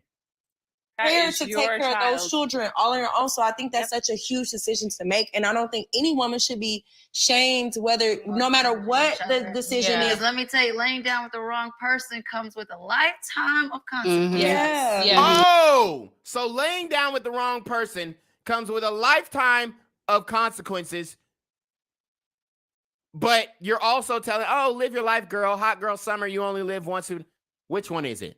Even that, you're not ready. Yeah. Even that, I don't have a child, but I still have to live with that decision I made. Yeah. You know, when it comes up in conversation or even in my comedy, I'm like, that did happen. We're dropping the StreamYard link now because it looks like people in the chat have something to say, but you don't have the balls to come up on the StreamYard. So come up on the StreamYard and tell me how I'm wrong. Come on. Let's go. Let's go. I'm not one of these motherfuckers who's going to talk behind the camera. I'm going to tell you about your damn self. Join the StreamYard link. Join it. Join it. Because I guarantee you're not going to come and refute the points. Let's talk about it, baby. Yeah. Finish how. But so I want you to answer the question. Yeah. So when we got to Atlanta, we first thing in the morning, we drove up to the clinic, and just that whole experience was just. Now that, as bad as my memory is, I remember every single minute of that day. Wow. Of that morning. Your memory is shot to hell. Yeah. She has the worst memory, but I remember I remember pulling up. I remember the people in line. Oh, Jesus. The I remember amount walking of past people everybody. in line. The amount that, like, from the seconds that abortion clinic opened, it was packed in there. Do you hear me? Packed. Jesus. I remember looking at each of their faces. I watched who they were. I mean, I remember every single detail from that moment. Yep. So they bring Braylon to the back and they realized who she was. And they were like, let's make this private for you because we can't just have you out here like that, right? Mm-hmm. And she's crying, like filling out the paperwork. No, before crying. we even got to that point, I remember the words that came out of your mouth when we were. I thought it was a no-brainer. I thought it didn't haunt her. I thought she didn't have dreams about it. Now she at the abortion clinic crying. See, this is the bullshit. This is the bullshit. Oh, well, it don't matter. So she's telling other women, it don't matter. I didn't even think about it. It was a no-brainer. But then 5 minutes later, I was at the abortion clinic. I'm filling out the paperwork, and I can't even focus. I'm filling out the paperwork, and I can't. Oh shit! I can't even focus. I can't do it. Which one is it? Do you give a fuck or not? Do you give a fuck or not? Because if you do, then we can say, okay, what are your options? Boom, bap, ba-dap, here we go. But you don't give a fuck, so go ahead. Walking up to the window, and I had a panic attack. And I grabbed you, and she grabbed my wrist. She said, not right now. You're fine. Wow. You're fine. Yeah, She was like a movie. Yeah, it was. She grabbed my wrist. She said, you're fine. Grab the pen. You're fine. You're fine. Because it was her decision. And I didn't want to. A lot of people talking in the chat. Nobody came up to the StreamYard link. It's pinned in the chat. A lot of motherfuckers talking in the chat. We got the poll results back too. Okay. A lot of people talking shit in the chat. Not coming up to the StreamYard link. Shout out to CA with the $9.99 super trap. He says argument in favor of abortion is the same as the one for slavery. You're on my land, womb. I get to decide whether you're a person or not. Yes. This thinking leads to nothing but mass death. Absolutely. Do y'all want to go over the abortion numbers in New York City? Just in New York City, between black women, just black women. Oh, say less. Do we really want to go there? Because you're talking about, well, black people don't have a voice in this country. Yeah, because y'all killed all the fucking babies. You killed us all.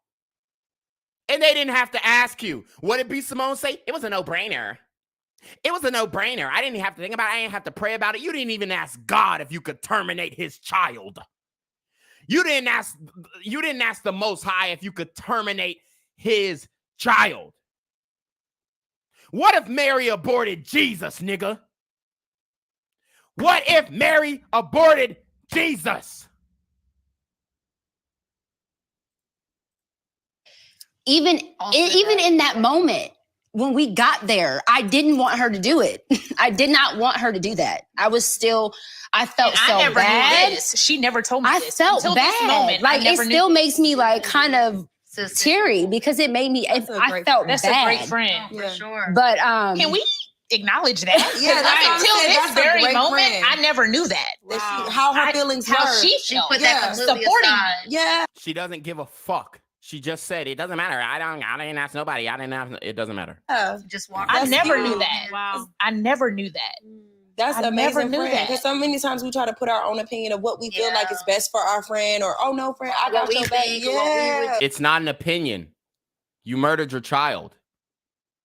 Live with that. Wow. But I you never didn't knew that. express it. I never knew that. Sorry. I'm so sorry. Like, wow. I never knew that until this moment. Yeah. But anyway, when we got there,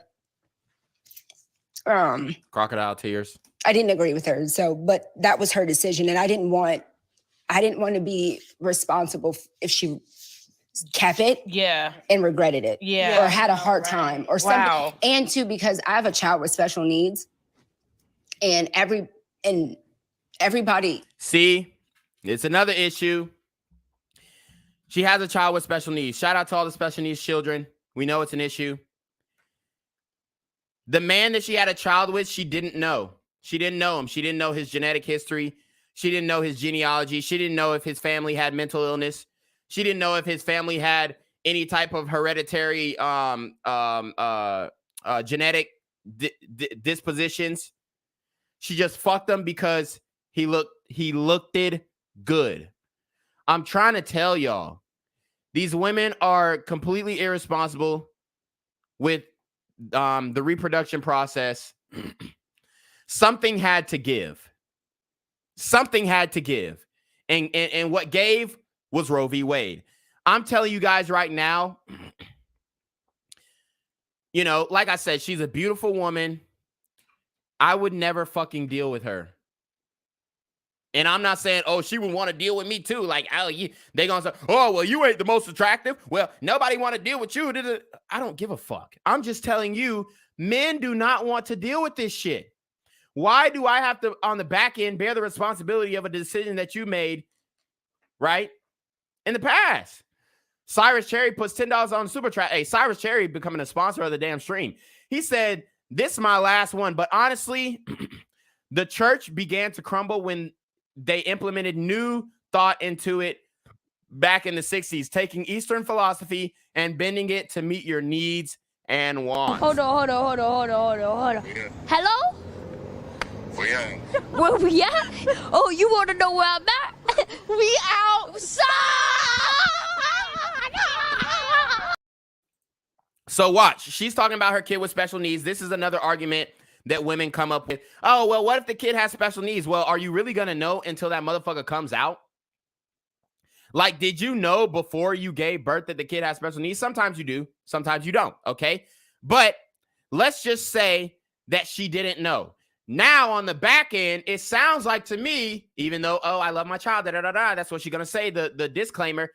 But I wish I would have considered it greater because now he's going to have to struggle throughout life and this, that, and the third. Look, bruh. That sucks.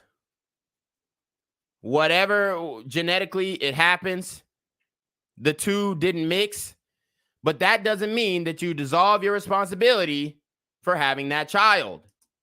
You don't know if that's going to happen or not. Yeah. You don't get pregnant and know if that's going to happen, especially with the type of disabilities my son has. We wouldn't have known until after he was there. And so I thought about that. I'm like, what if her kid or something's wrong? What if she has, you know, you just never know. So anyway, we get to the back and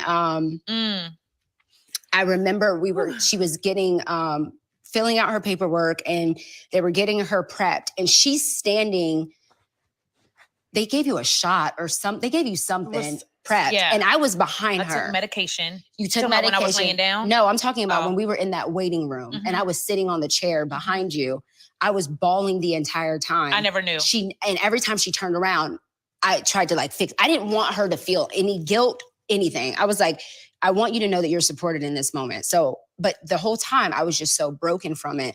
So we go in the room to actually do the procedure. And you were able to go in the room with her? I went in there with her. And I think they only let her in the room because of who she was. They wouldn't have let me in the room prior, I don't think. But because of who she was, you know.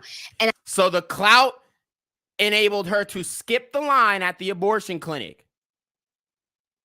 I hated how like sterile the situation was. It was very. The StreamYard link is still out there. Dissenters, disagreeers, join the stream. This is your chance to have your voice heard. This is your chance to have your voice heard because a lot of keyboard warriors are in the chat. They're in the chat, but they don't want to come on the stream. Why? Because they know that it is wrong. They can't defend the point. They can't defend the point when you ask them, is abortion murder? And an even better question is, how long into the pregnancy before you can have an abortion? Most of these hoes are saying, oh, well, I mean, unless the child is, you know, birthed or viable on its own. Even after that, at one point, they were trying to enable women to have pregnancy or abortions after they give birth. After they give birth. So the women can't defend their points. All they can do is get on TikTok and talk to a fucking screen. Like, all right, I'm your doctor, sit down, open up. And then you hear this loud machine. But she grabbed my hand. I'm laying down. She's laying down. I'm on this side of her. I'm laying down. She was on the right of me. I had her hand. She grabbed my hand. And as it started, I just started praying. And I closed my eyes. And she said, look at me. She said, look at me. It was so She said, dramatic. don't take your eyes off me. Just look at me. They prayed. They prayed. Guess which God they were praying to. Guess which God they were praying to. I'm going to show you. I'm going to show you which God they were praying to. Okay? Oh, yeah. Oh, yeah. I am going to show you which God they were praying to. Okay? I'm going to show you exactly the God that they were praying to.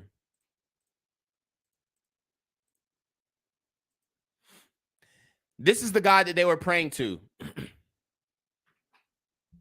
Their name is Baal.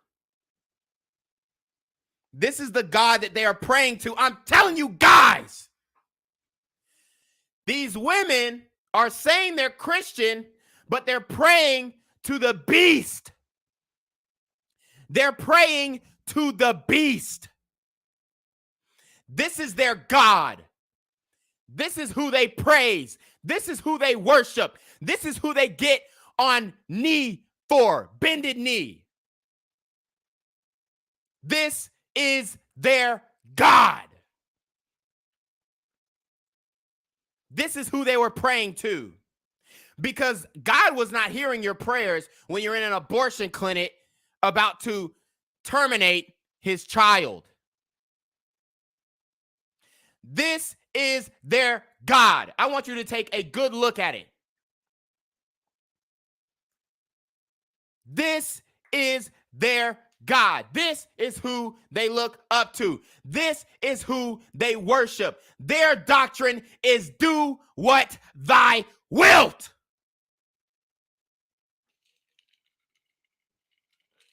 And then the child's organs, the infant's organs, go on the black market to the highest bidder. And they go into your vax. Don't forget about them going into, well, we need abortions because we still need vaccines. We need abortions because they help with vaccines. They use, this is their God, men. Do not under any circumstances wife a woman who has had an abortion. I'm telling you that right the fuck now. I'm telling you that right now. As a matter of fact, I would like to look up the statistics for women who had abortions and the marriage rates. Okay? I might look that up in the background. How successful are marriages after the woman has had an abortion? I guarantee it's in the fucking potty. Or matter of fact, it's in that damn dating pool that they're talking about. Please just look at me. She was like, we're okay. We're okay. She was consulting me in that moment. And I think the biggest lesson for me was like, it's okay to face what you may have disagreed with. It's okay to face it head on. It's okay to look it in the eye and see it from a different angle. And even in tragedy, God is still beautiful. He's still working. And he's still working it out. working. And it was such a moment for me to not look away, I think.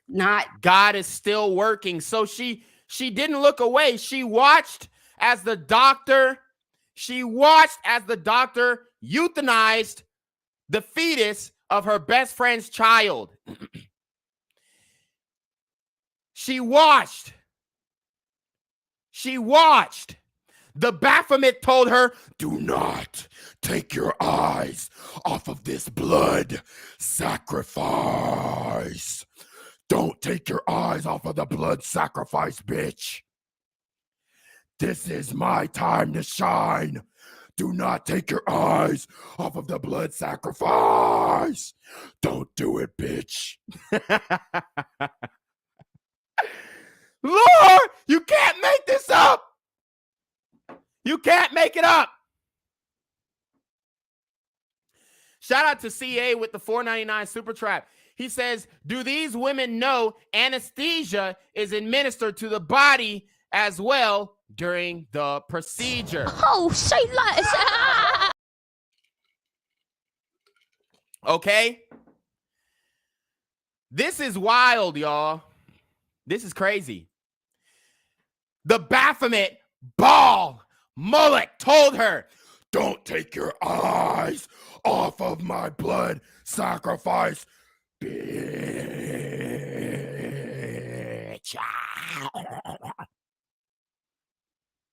The demons are out here speaking to these women, y'all. The demons are out here speaking to these women. These super demon gremlins are on demon time. Oh, and it was such a moment for me to not look away. I think don't run from this. Look at it. Look at her. This is what's happening. Look at it. Look at it. Don't move your face. Look at it. The demon grabbed her by the head. Look at it. Look at it. Look at the blood. Yo! And they're still justifying it. Look at her and just be there for her and just support her and just love her. It doesn't matter what you think, what's right or wrong, but look at it. Don't run from that. Don't run from this moment.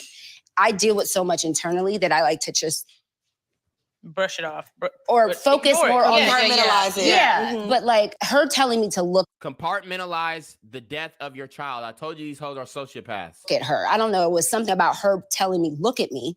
Don't take your eyes off me. We're gonna be okay. Like her consulting me in that moment, and I didn't even know how badly I needed that. And it just opened me up to just a different way of looking at things. And we've never had this discussion, but that was a big moment for me. Like I just learned something though. Like I realized, like as a friend, you got to be supportive regardless of what your own opinion is. Wow. So as a friend, you have to be supportive regardless of your opinion. This is why the black community is in fucking shambles.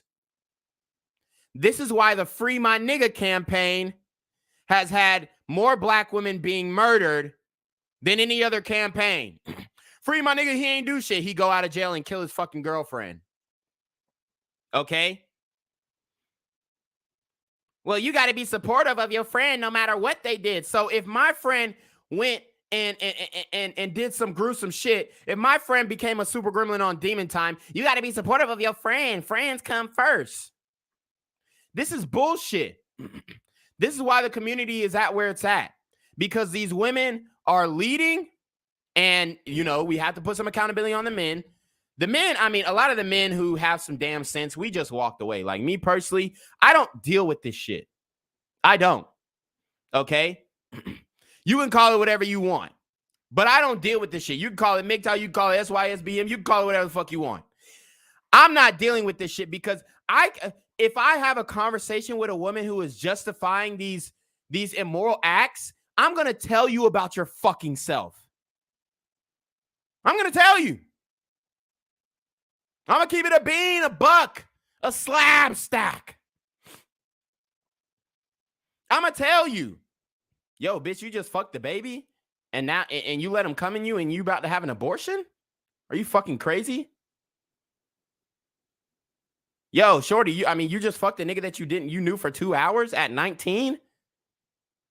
The fuck is wrong with you? Do you have any sense? Is this how your parents raised you? I'm going to tell you about yourself, and they don't like that.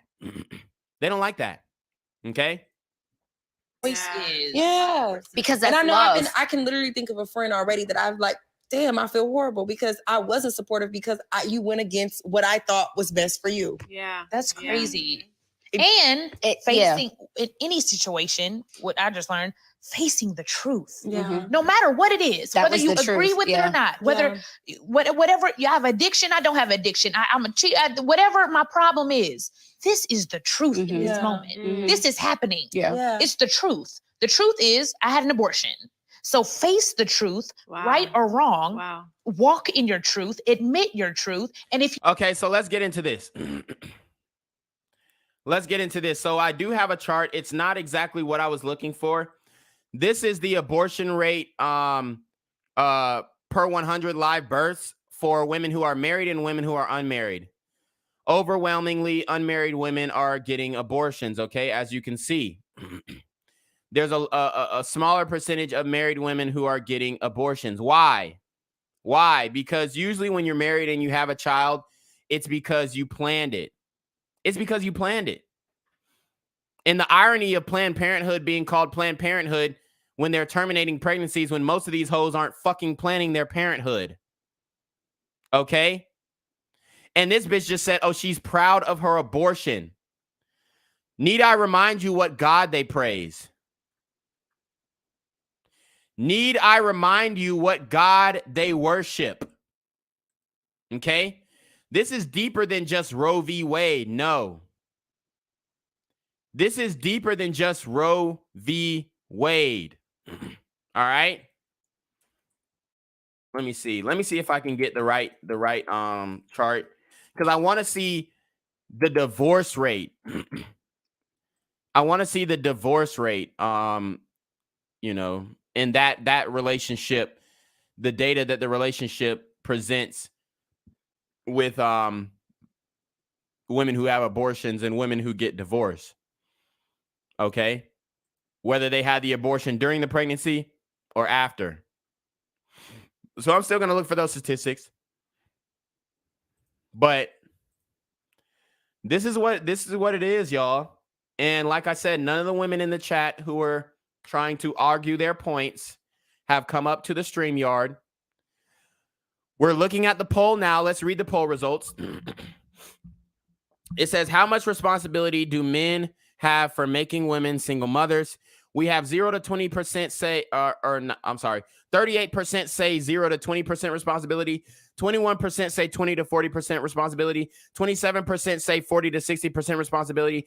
And 14% say 60 to 100% responsibility. So those are the poll results. Overwhelmingly, it looks like men do not bear the majority of responsibility in making women single mothers. The reality is, like I said, the women are fucking a small distribution of the men. And then after that, they're not being responsible in either being on birth control, taking a plan B, requiring the man to wear a condom. So, you know, it is that it is what it is. That's the reality. If you don't like the truth, fix it. Change it. Yeah. I bet you I never have one of those scares again. It will never be my truth again. You know, if you don't like something about yourself, change it. And if you can't change it, embrace it. But facing the truth head on. And I didn't say men don't have any responsibility, but let's keep it a buck. The woman has the final say. She has the final say. Men, I'm with men bear 0 to 20% of the responsibility. Okay? I'm with that. Okay? one reason why I allowed her to share that story. I also want to just add and just say that I know we're all friends. Oh, I don't even want to get teary. I can't believe I cried. I never knew that. I know we're all friends, but what you and Megan have is so special. And my mom used to always tell me growing up, I used to always be like, oh, mom, this is my friend. Oh, mom, this is my friend. Oh, mom, this is my friend. And my mom used to always be like, Ernestine, everybody, you'll be lucky if you have one friend. Jesus. And I tell my daughter, and I was like, no, she's my friend, and she's my friend, and she's my friend. And what you guys have is so special. And I hope you guys really understand it. Like, I know we're all friends, but you got that friend who's gonna sit there and hold your hand on an abortion table and pray over you and look you in the eye when you ask to look at me. That is different. There's levels. There's levels. And I yearn for that type of friendship, and it's so special that you guys have to have. But I think it 20 takes years. I was about to say it takes Cheers to 20 years. Cheers to 20 years. 10 years. I'm reading this book now called All About Love by Bell Hooks, and it says that there is no difference between romantic love and friendship love. Oh God. Are y'all having sex with your friends? These books, these like, oh my God. They literally are, oh, it was written in a book, so it's verbatim. Like, no, honey, there is a difference between your romantic friendships and your relationship. Let's see if they get back on abortion. If not, we're going to go ahead and end the stream because nobody wants to come up and defend their points on justifying sacrificing their kids to Moloch. You know what I mean? And building that. So, but can I say were you that? guys friends the whole 20 years, or was there ever No, a time that's when what I was going to say. There was a break because we met when we were 12. And then when my mother and my stepfather got divorced, we moved to Pataskala, Ohio. We lived in Gahanna, Ohio. That's where we grew up. So that we can share our story. And so that I didn't need to know that she was also battling, this is not right. Or this is, of course I didn't think it was right. I still did it. Okay, here we go. Let's go. Of how far I had come and how it wasn't just me supporting her. It was her supporting me. And she didn't know that, but it was. So would you have preferred to know her thoughts, or do you like that you Didn't are just know. discovering this now? I like that I'm just discovering it now. Okay. Yeah, because in that moment, that's not what I needed to hear. It could have clouded you. It could have clouded you. It could have prevented you from sacrificing your child and having their live organs be distributed on the black market to the highest bidder. Or get put in your new COVID vaccine. Okay. Yeah, I was more than, and in that moment, the link is up, guys. The link is pinned in the chat. Whether it was the truth or not, I'm like, my girl got my back. She had my back. Yeah. But it wasn't a doubt in my mind that it bothered her. I'm like, she's being my strength right now. Right. Both of us can't be weak. Right. You know, I didn't need to know that she was also battling, this is not right. Or this is, of course I didn't think it was right. I still did it. Would you have? You heard what she said. She didn't think it was right, but she still did it. I wonder if she thought letting that Pookie or Ray Ray or the baby bust in her was right. Preferred Megan to tell you how she felt, or did you like that she kept that from you? No, I 100% like that she didn't tell me. Not because it wasn't relevant, I guess, or her truth in the moment, but I don't think I would have been able to handle us both going through it. Because to me, in my mind, she wasn't going through it. Right. She was just supporting me. Of course, she was emotional.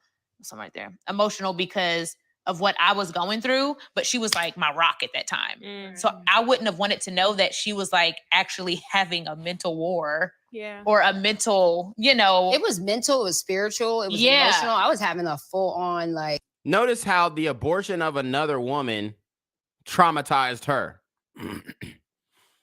B. Simone literally said it wasn't right, but she still did it. Like, battle with myself because I also felt like because I was there, I was responsible as well. Yeah. I have to live with that decision too because I co-signed it. Wow.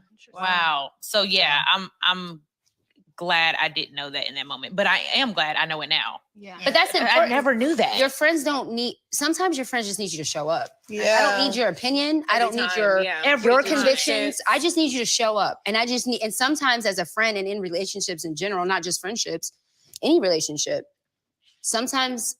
most times it's not about you. Yeah. And when the person's mind is made up. Yeah.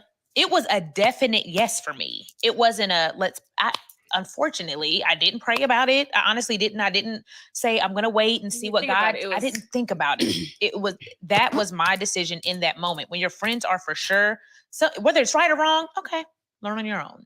I'm here to just support you in that moment. And you as a friend have the decision. All right. And we're going to cut to this illustration of what abortion really looks like because you motherfuckers still don't think this is murder. You are sick individuals. Shout out to JL with the 999 super trap. He says they can't defend this because it's indefensible. They just want to rid themselves of accountability. Oh, say less. JL is absolutely right, man. These women cannot, for one, like, I haven't really seen them present an accurate argument about this topic at all. Because they like to go to the extreme examples of grape and incest, which are, like we've already said, 0.001% of the abortions that occur. So let me show you guys exactly what abortions look like. All right. This looks like fun stuff, right? This is fun stuff. This is 23 weeks, and you're telling me that this is not a fucking human being. 23 weeks, and they're ripping the limbs off of this. And this is what these women are arguing for. This is what these women are arguing for. And guys, if you want to know more about the dark side of abortions, you know, we broke it down on the documentary about Margaret Sanger. We broke it down talking about Kermit Gosnell. All right, are you fucking kidding me? This is what they're protesting for. This is what they're protesting for. This is, it's insane. Okay. A, the body parts are grasped at random with a long tooth clamp. Has been dilated, which is a 2 or 3 day process requiring 2 trips to the abortionist. Forceps are inserted through the enlarged cervix into the uterus. The body parts are grasped at random with a large, long-toothed grasping clamp. With a large. Jesus Christ, they done pulled the limbs. B, the body parts are pulled from the fetal body out of the vaginal cavity. Shout out to Battle F with the $5 super trap. He says, free post-birth abortions for all politicians. Damn!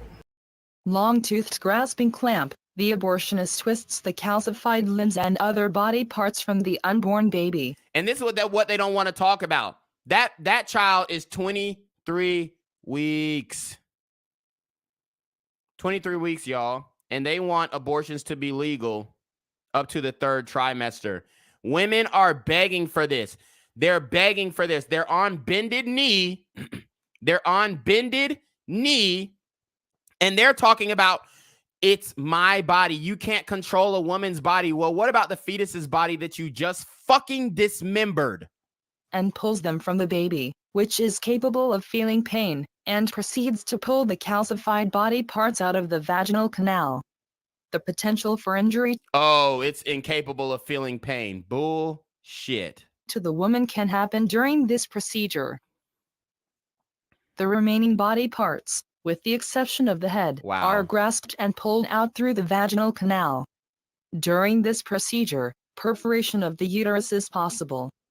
The head is then crushed in order to remove it through the vaginal canal. Wow. This is deep, y'all. Everybody take a deep breath with me. 3, 2, 1. This is deep, y'all. This is deep. Canal. The placenta and remaining contents are then suctioned from the uterus. The body parts must be reassembled outside of the mother's body to be sure all was removed from the womb. If some body parts are missing, then the abortionist must continue to search for the missing body parts and retrieve them. At a gestational age of 20 weeks, the mother has been feeling her baby kick for the last 2 weeks. Wow. So the baby is kicking, but it's still my body. It's still my body. The baby is kicking your motherfucking ass, talking about, bitch, let me live. Let me live. Help me, nigga. Shout out to Cyrus Cherry with the $10 super trap. Cyrus Cherry is the official sponsor of this stream today. He says, are we on the right side of history? Are we saving black kids or creating more super gremlins? Poverty is the mother of all crime. Sometimes we get lucky with a Ben Carson. Time will tell. Oh, say less. Time will tell indeed, my brother. Time will tell indeed. The child's heart is beating, and this can be seen on the doctor's ultrasound device. Eyebrows, eyelashes, and fine hair appear. The child can grasp with his hands, kick, or even somersault. Under normal circumstances, The child could live outside the womb with intensive medical care. At 20 weeks gestation, the uterus is thin and soft, so the abortionists must be careful not to perforate or puncture the walls of the uterus. Wow. So what they're telling us is, all through the pandemic, they told us, believe in science. Science is your God. Believe in science. Don't deny the science. But then when you tell them, hey, the science of an unborn child, that child is actually a person, they deny the fucking science. They're the real science deniers. They are. They are. Okay? Decision to make. If I'm gonna go and be a part of it, then play your role. Yeah. Be supportive. Don't Don't be be there a part and of be it mad. and have an attitude. Come on. Or and your Come heart's on. not right. Come because Don't come to the abortion clinic with an attitude. Jesus Christ. Shout out to Acadia with the $4.99 super trap. He says, you should bring up the DC-5. It's a recent case of full-term babies aborted illegally. Autopsies and charges were refused. Yes, I have heard about that. And that's a real thing. the posture of your heart is very important. And it can be felt. It can be felt, whether you're saying it or Who's posturing their heart? Do I need to remind you who is posturing their heart? Do I need to remind you who is posturing their hearts? This is who is posturing their hearts. The Baphomet. Posture your hearts for me. Give me your babies. Okay? This is the fucking reality that nobody wants to talk about. They posture their hearts for Satan himself. It can be felt, and that's important. It's like, because both of us had a decision to make. She made her decision, and it was up to me to make the decision if I was going to co-sign and be a part of that and support her or not. Now, I can't say I support you. And now you are an accomplice to murder. And then we get there, and I'm like, "You really want to?" And I got an attitude. It's so important to like surround yourself with a community, especially within women, where it's a judgment-free zone. You have to. We gotta walk in love with all things because we all are very strong boss Walk in love. We're strong boss women. Jesus Christ. women, and we have our minds kind of made up on who we are and what we want to do. So we're not looking for people to fix us or to change us, to adjust us. Just support and walk with me. Mhm. That's right or wrong if I fall. I refuse to support and walk with a woman who terminates the fetus. I refuse, bruh. I refuse. Hook me up and keep Yeah. it moving. You know what I mean? I think it's so important to do that with each other when we're called to really uplift each other. For sure. Because it's so easy to break somebody down based off Which your is why I think experience. this group of women works, because like it's like you said, I'm not looking for you to like fix me. Like it's just we're peers and we're supporting each other. But what's crazy, because I was gonna ask a question about Instagram. Like, what do y'all think about Instagram friends and like real life friends? But I met all of y'all on Instagram. That's crazy. Not you. Not you. But Shout out to Voorhees with the $5 super trap. He said, American broads love the Baphomet. Fact. Oh, say less. I met you. Social media. Well, you I met didn't technically meet me through Instagram. You knew of me through my poetry through social media. So we though. met in person. Yeah, but through social media. Yeah. You know what I We knew mean? each All right. We're done with the bitch babble. That's the reality of abortion. I showed you what it looks like, and tell me that's not murder. Tell me it's not murder. Please. The StreamYard link is right there. Tell me. The StreamYard link is right there. Nobody has joined. The StreamYard link's been up for an hour. Savrix puts a $1.99 on Super Trap. He says it's a placebo racism effect, some with guilt/mask. This is such a deep topic, and you have women in the streets literally crying, protesting for the right to commit murder. Point blank. You can't make this shit up, y'all. You cannot make this shit up. These are the times that we're living in. We got a big victory with Roe v. Wade. I'm happy to see these hoes sweating. I'm happy to see these hoes sweating because it's disgusting to see these bitches protest for this shit. It really is. It really is, man. Okay, we got Wicked World in the building. What's good, brother? You on live with Black Gen Z Mindset. What's up, brother? Quick question. What now? Huh? Abortions are illegal in some states. Yep. What now? Where do we go from here now? I'm asking you because I'm Go ahead. I'm not against abortions necessarily, brother, you know? Mm-hmm. I do think it's alive, right? Yes. But to condemn them to a life of misery and suffering, well, just because why? Who says they're gonna have a life of misery and suffering though? Who are you to make that call? You know?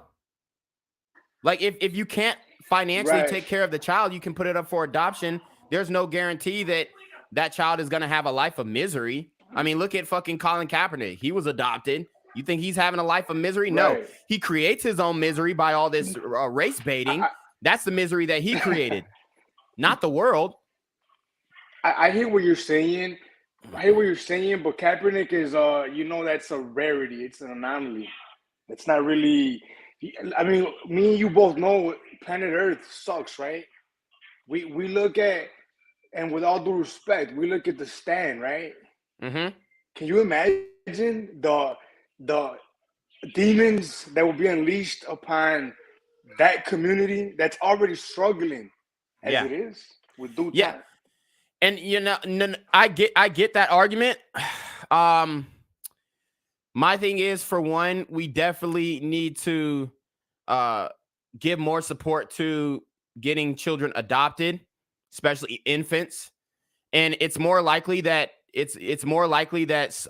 person who is looking for adoption options is going to adopt an infant, a baby, a child, like a baby, before they're going to adopt like a toddler or like a teenager. So the problem is, if you are having a child and you contemplated getting an abortion, you decided to go through with the pregnancy, but you can't take care of it financially, you need to make that decision within the first year and a half if you're going to give that child up for adoption. Okay?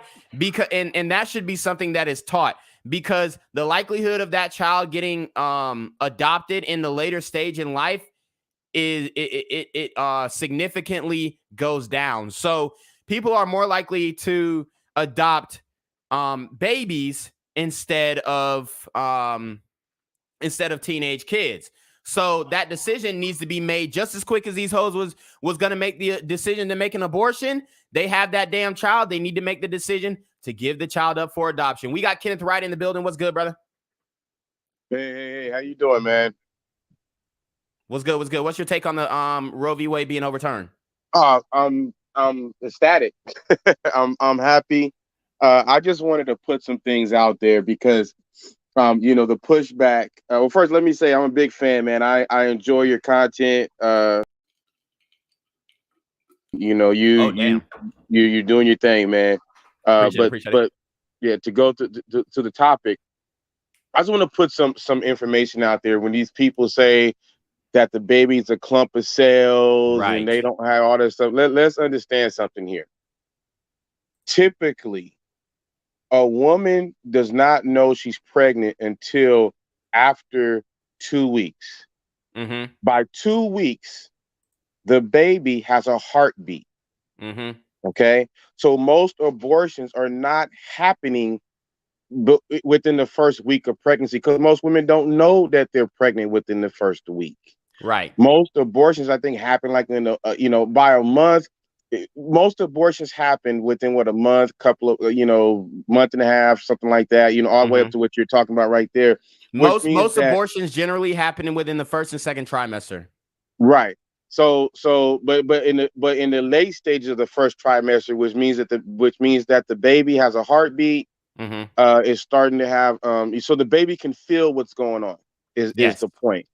So when I hear these people, just a clump of cells and all, well, we're all a clump of cells. So I don't even know why that's even makes sense. Right. But the fact of the matter is that we are actually killing something with a heartbeat. Because when the old clump of cells, whatever, unless you're able to detect, and most doctors say you can't detect if a woman is pregnant in the first week of when you've been when you've conceived. You can't detect that. It's too early.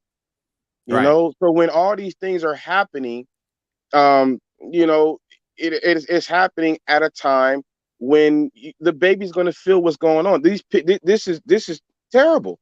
Yes. This is murder. That's why they say the most dangerous. And they say with black women, but it's just in general the most dangerous place for a child to be is in the mother's womb, because the mother has the autonomy to destroy that baby's life. Yep. So yeah, that's all I gotta say, man. So are you guys against stem cell research? No. Yeah, I'm not totally familiar with stem cell research, but I'm gonna tell you, if it's gonna be, to kill a baby to get their embryos or not, no, no, fuck that. If that's what you have to do, but no, you can do. You don't have to use a fetus for stem cell research. Oh, okay. Yeah, because I know that's been, something that's been talked about. But I mean, in the end, it just comes down to responsibility. And you don't want to have a child, then you shouldn't be doing things to have a child. I mean, that's life. But that's not gonna happen, brother. What do you mean it's not gonna happen? People are irresponsible, it would seem, right? Yes, people are irresponsible, and like in life, when you do irresponsible stuff, you pay the price. You play stupid games, you win stupid prizes, right? Yeah. But you know what? That's one thing that confuses me about conservatives. They're they're very pro-life, but they're also against, therefore cutting social safety nets. So that's a contradiction in and of itself. Because no. But see, when it comes to cutting these quote unquote social safety nets, here's the thing. Because the modern consumer is being pushed out of the market. We see inflation rising. We see taxes going up. Okay, people are being pushed out of the market. So in a normal society where it was real free market economies, the people would supplement those social services. We don't need government. There are so many philanthropists and people who donate their money, billionaires, millionaires, even people who have $100,000. The church was also a part of presenting a lot of these social services. But what happened was we gave up that responsibility and put it on the government to provide these social programs and whatnot. So now the government is failing. They're failing at providing these social programs, these social networks, whereas the regular regular people, if it was controlled by a free market economy, regular people would manage it better, because you would have people who are in the profession like healthcare. You have healthcare professionals who have affordable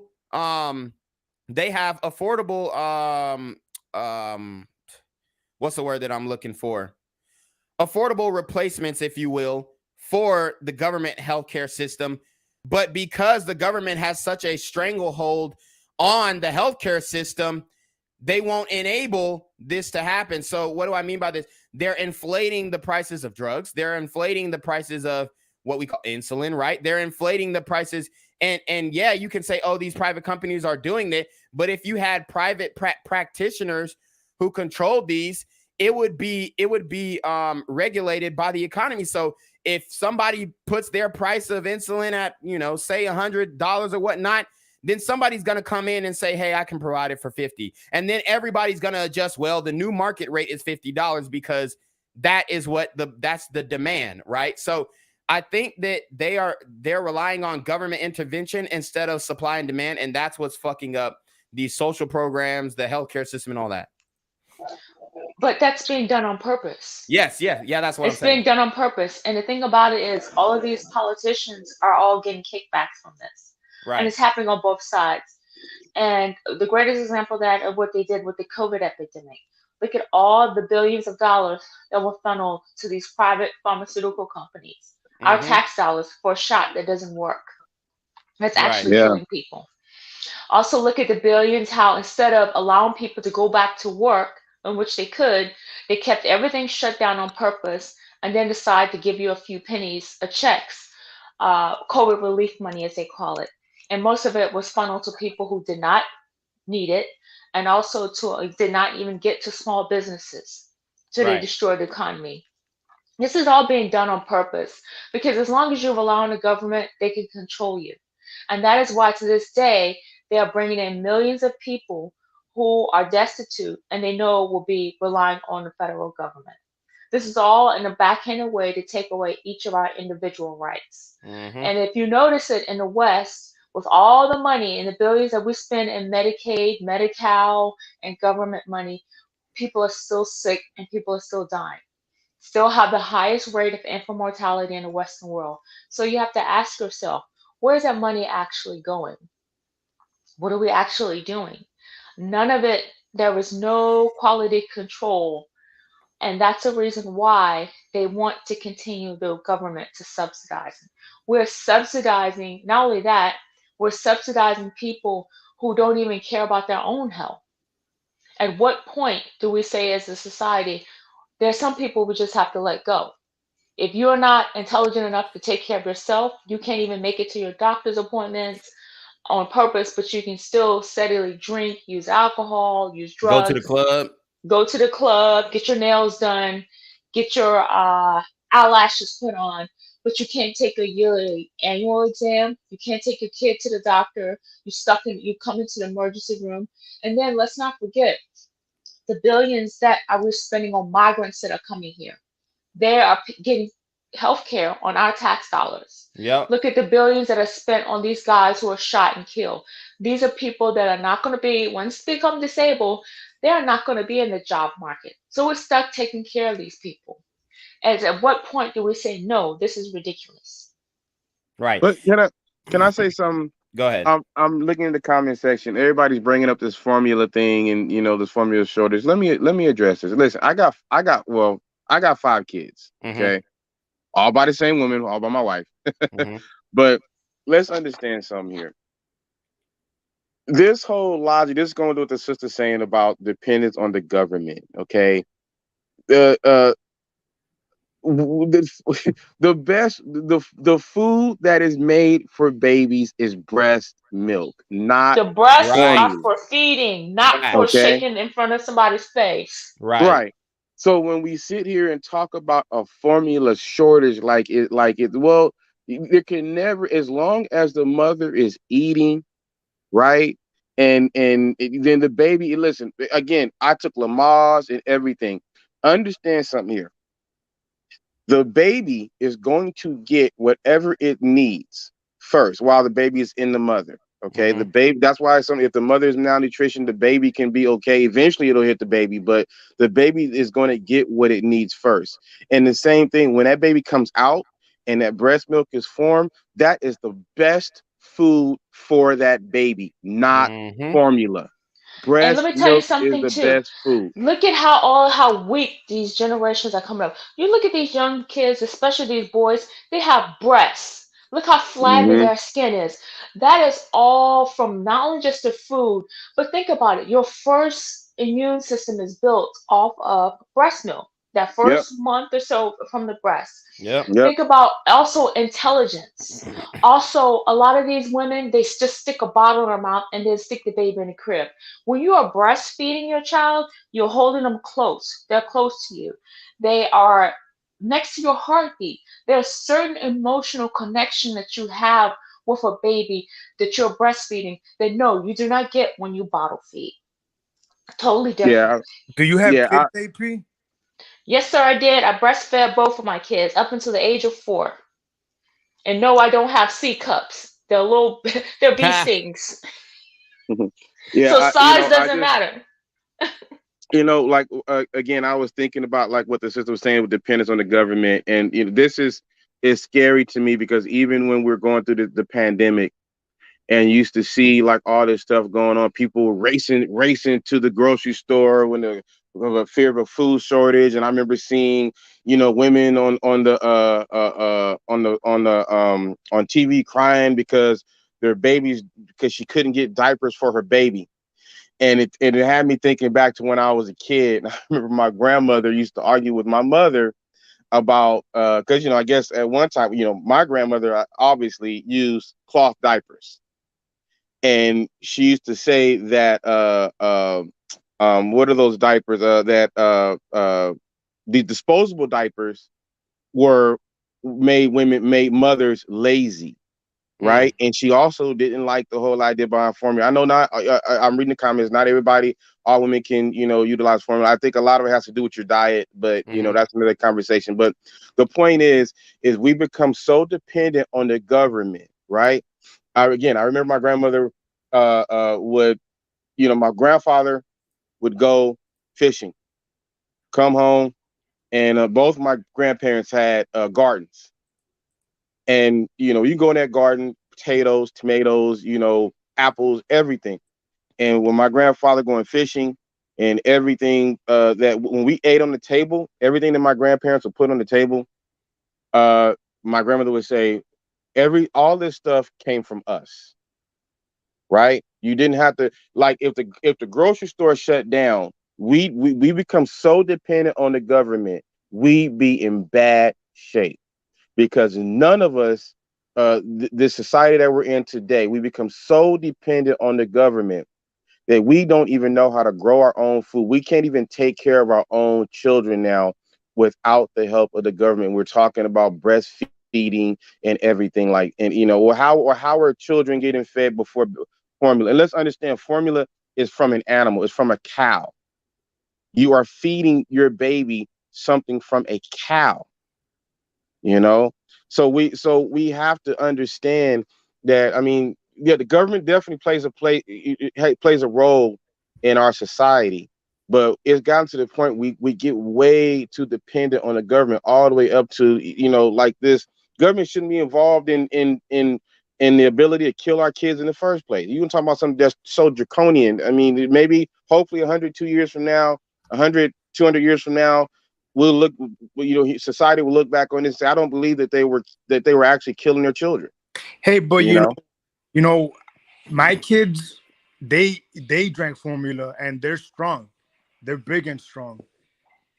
Don't get me wrong, brother. I'm not knocking formula. All I'm saying is there's a formula shortage. It doesn't mean that there is a shortage of food for babies because the mother will generate food. Do what you gotta do. I hear what you're saying. That's true. Yeah. I mean, truth be told, you can go to the store and get human milk. Yes. You can do that. Yes. So. But hey, by the way, guys, I do have to end the stream because I gotta do a show at 3:30. But I appreciate everybody coming on. We'll give you guys 5 minutes for your last thoughts. So I'm gonna let Kenneth go, then AP, then Wicked, then we'll get out of here. Okay, yeah, you know what? I'm gonna be quick, brother. Like I said, you're doing Lord's work. I get excited every time you create a video. I the same thing you do. I've been trying to tell a lot of my friends, hey man, there's a lot of stuff going on in our community that needs to be fixed. Mm-hmm. And I can't appreciate what you do enough. I'm happy, even with this gun law. I'm excited. I live in California. So, you know, I think it's a good, I think this is a good thing for society as a whole. But like I said, I appreciate what you do, bro. Yes, sir. Appreciate it, brother. Thanks for joining the stream. AP, any last words? I just want to say thank you for having this stream, because it's not a lot of people out able to express themselves with common sense. And those of us who do, we're censored. So I just want to say to people who are listening, just think for yourself. And not everything is what it appears to be. And until we as society hold people accountable, starting with ourselves, you know, the government is going to easy for them to trick us and to rule over us. Yep. Absolutely right. Well, I appreciate you joining the stream, AP. Always good insight as usual. And can't wait till we talk again. All right, Wicked, what's good with it? Yo, I did want to say this earlier. I think men 110% have responsibility in creating single mothers, just like the women have 110% in creating single mothers. Well, I mean, you know how percentages work, though. You know how the percentages. It's out of 100, so they can't. What I'm getting at, I think if we absolve men from responsibility, that, you know, 1 + 1 will always be 2, right? So this notion that well, it's not my responsibility. I don't know how I feel about that. But with that said, but you know, you do a great job. Needless to say, you know, taking off like a rocket. Yes, sir. Yeah, and I'm not absolving the men of responsibility. I'm just saying the ultimate decision, the final decision lands on the woman, right? And that's what they don't want to admit. The ultimate decision falls onto the woman, right? But wouldn't you say that a significant part of it falls on the men as well? Yes, absolutely. Men definitely bear the responsibility, but like I said, it takes two to tango. Right. But at the same time, if you are a woman and you have sex with a man, y'all raw dogging and whatnot, after he busts that nut, he has no control. Okay. So that's why I'm saying the bulk of the responsibility falls on the woman, because for one, they have more means of taking care of that mistake, quote unquote, or blessing, right? So if a man inseminates a woman and then, you know, the next day she's like, I didn't really know that nigga, I'm a papa plan B. He has no control over that. Or if she says, ooh, he looked good and I think we'll have some nice babies, and she goes to term with the pregnancy, he has no control over that either way. So what I'm saying is, yes, men have responsibility in the reproductive the reproductive process, definitely, okay? And it's 50-50 once they you know, trade skins and trade fluids and shit, right? But after that, then 100% of the responsibility goes on to the woman if she decides to bring that pregnancy to term or not. So, I understand what you're saying, brother, but I will say this, and I'm not disagreeing with you. I get what you're saying, but a real man, after he busts that nut and there's a kid that's coming into this world, a real man doesn't have a choice but to be a real man, you know? No, and that will go a long way in the community if the community wants to be strong, you know? I absolutely agree, but the problem is with the black community, as you know, that these women don't want real men. They want street niggas. They want thug niggas. So then it goes back to the responsibility. Who has control over who has sex? Well, women have control over who have sex. And if they're only giving sex to bum-ass niggas who don't want to take... Look at Future, got all these fucking kids. All these women know that he, you know, whether he's taking care of the kids or not, he's not going to be an active father. So, but all the women know that he's not going to be an active father, and he don't treat his baby mamas right, and he don't treat his baby mamas like shit unless they're doing what he says. But they continue to have a baby with him, and they love to have a baby with him, and then on the back end complain that the nigga ain't doing shit for the kids. That's bullshit. It's her fault. Right. Well, you know what? I'm gonna end it for me with this, brother.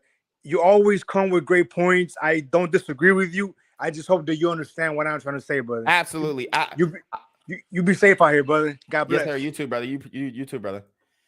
And that is Wicked World, coming straight from Chi-Town. I appreciate his outlook.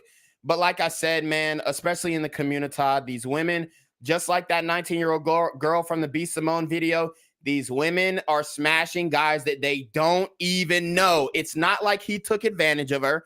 It's not like he took the wop. She said, ooh, he's cute, and slept with him.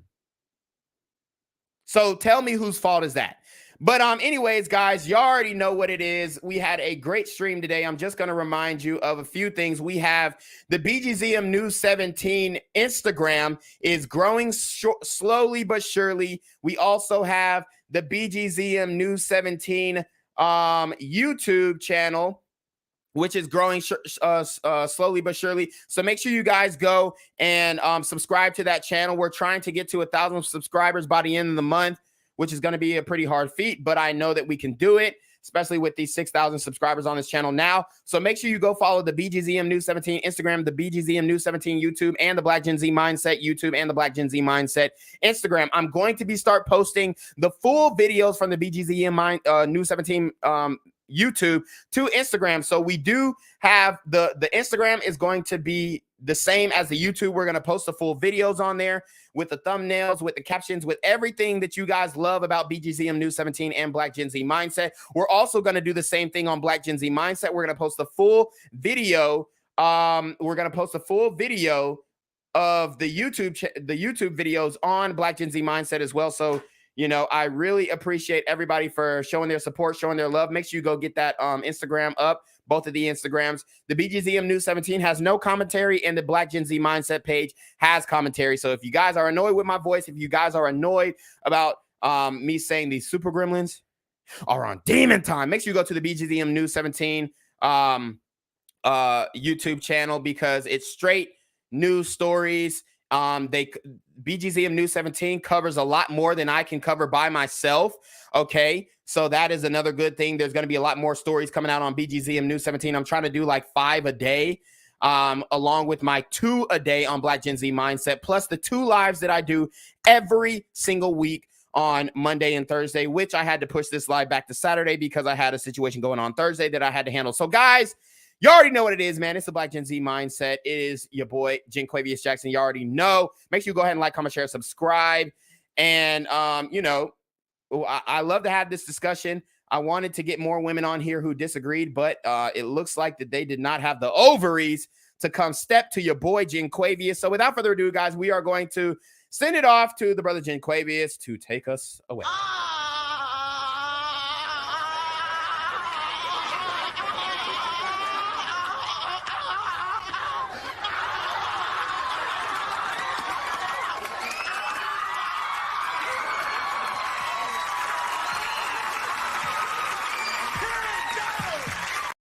I'm here on the corner of MLK and Medgar Evers, and it's a very tranquil scene compared to just a couple hours ago where a drive-by shooting just took place. Excuse me, I'm getting live updates as we speak. I've just been updated to the amount of casualties from this drive-by shooting, and I'm getting reports that 2 people were actually declared deceased and 27 others were shot and injured but are in stable condition. And although we must pray for the families of the fallen, we must also praise God for the aim of the super gremlin. If you want to know more about the victims of this crime, make sure you add BGZM News 17 on Patreon at www.patreon.com/BlackGenZMindset. Also, don't forget to like the video, share the video, subscribe to the YouTube channel, and comment on the video to continue the discussion on how we can find solutions to all this gun violence in the streets. For more hard-hitting news coverage from the community, by the community, I'm Jenquavius Jackson, here live, reporting from Atlanta, Georgia, BGZM News 17. And cut. All right, dog. Let's get the out of here before these niggas come back. Whoa. Yo! Whoa. Ain't that nigga Jay? Nah, that ain't me. That ain't me. He just went live. That ain't with me. Funky ass Yeah, that's that nigga. That's not me. Hey, get that nigga. Jenquavius Jackson, here live, reporting from Atlanta, Georgia. Pray for me. Gang violence and other kind of violence.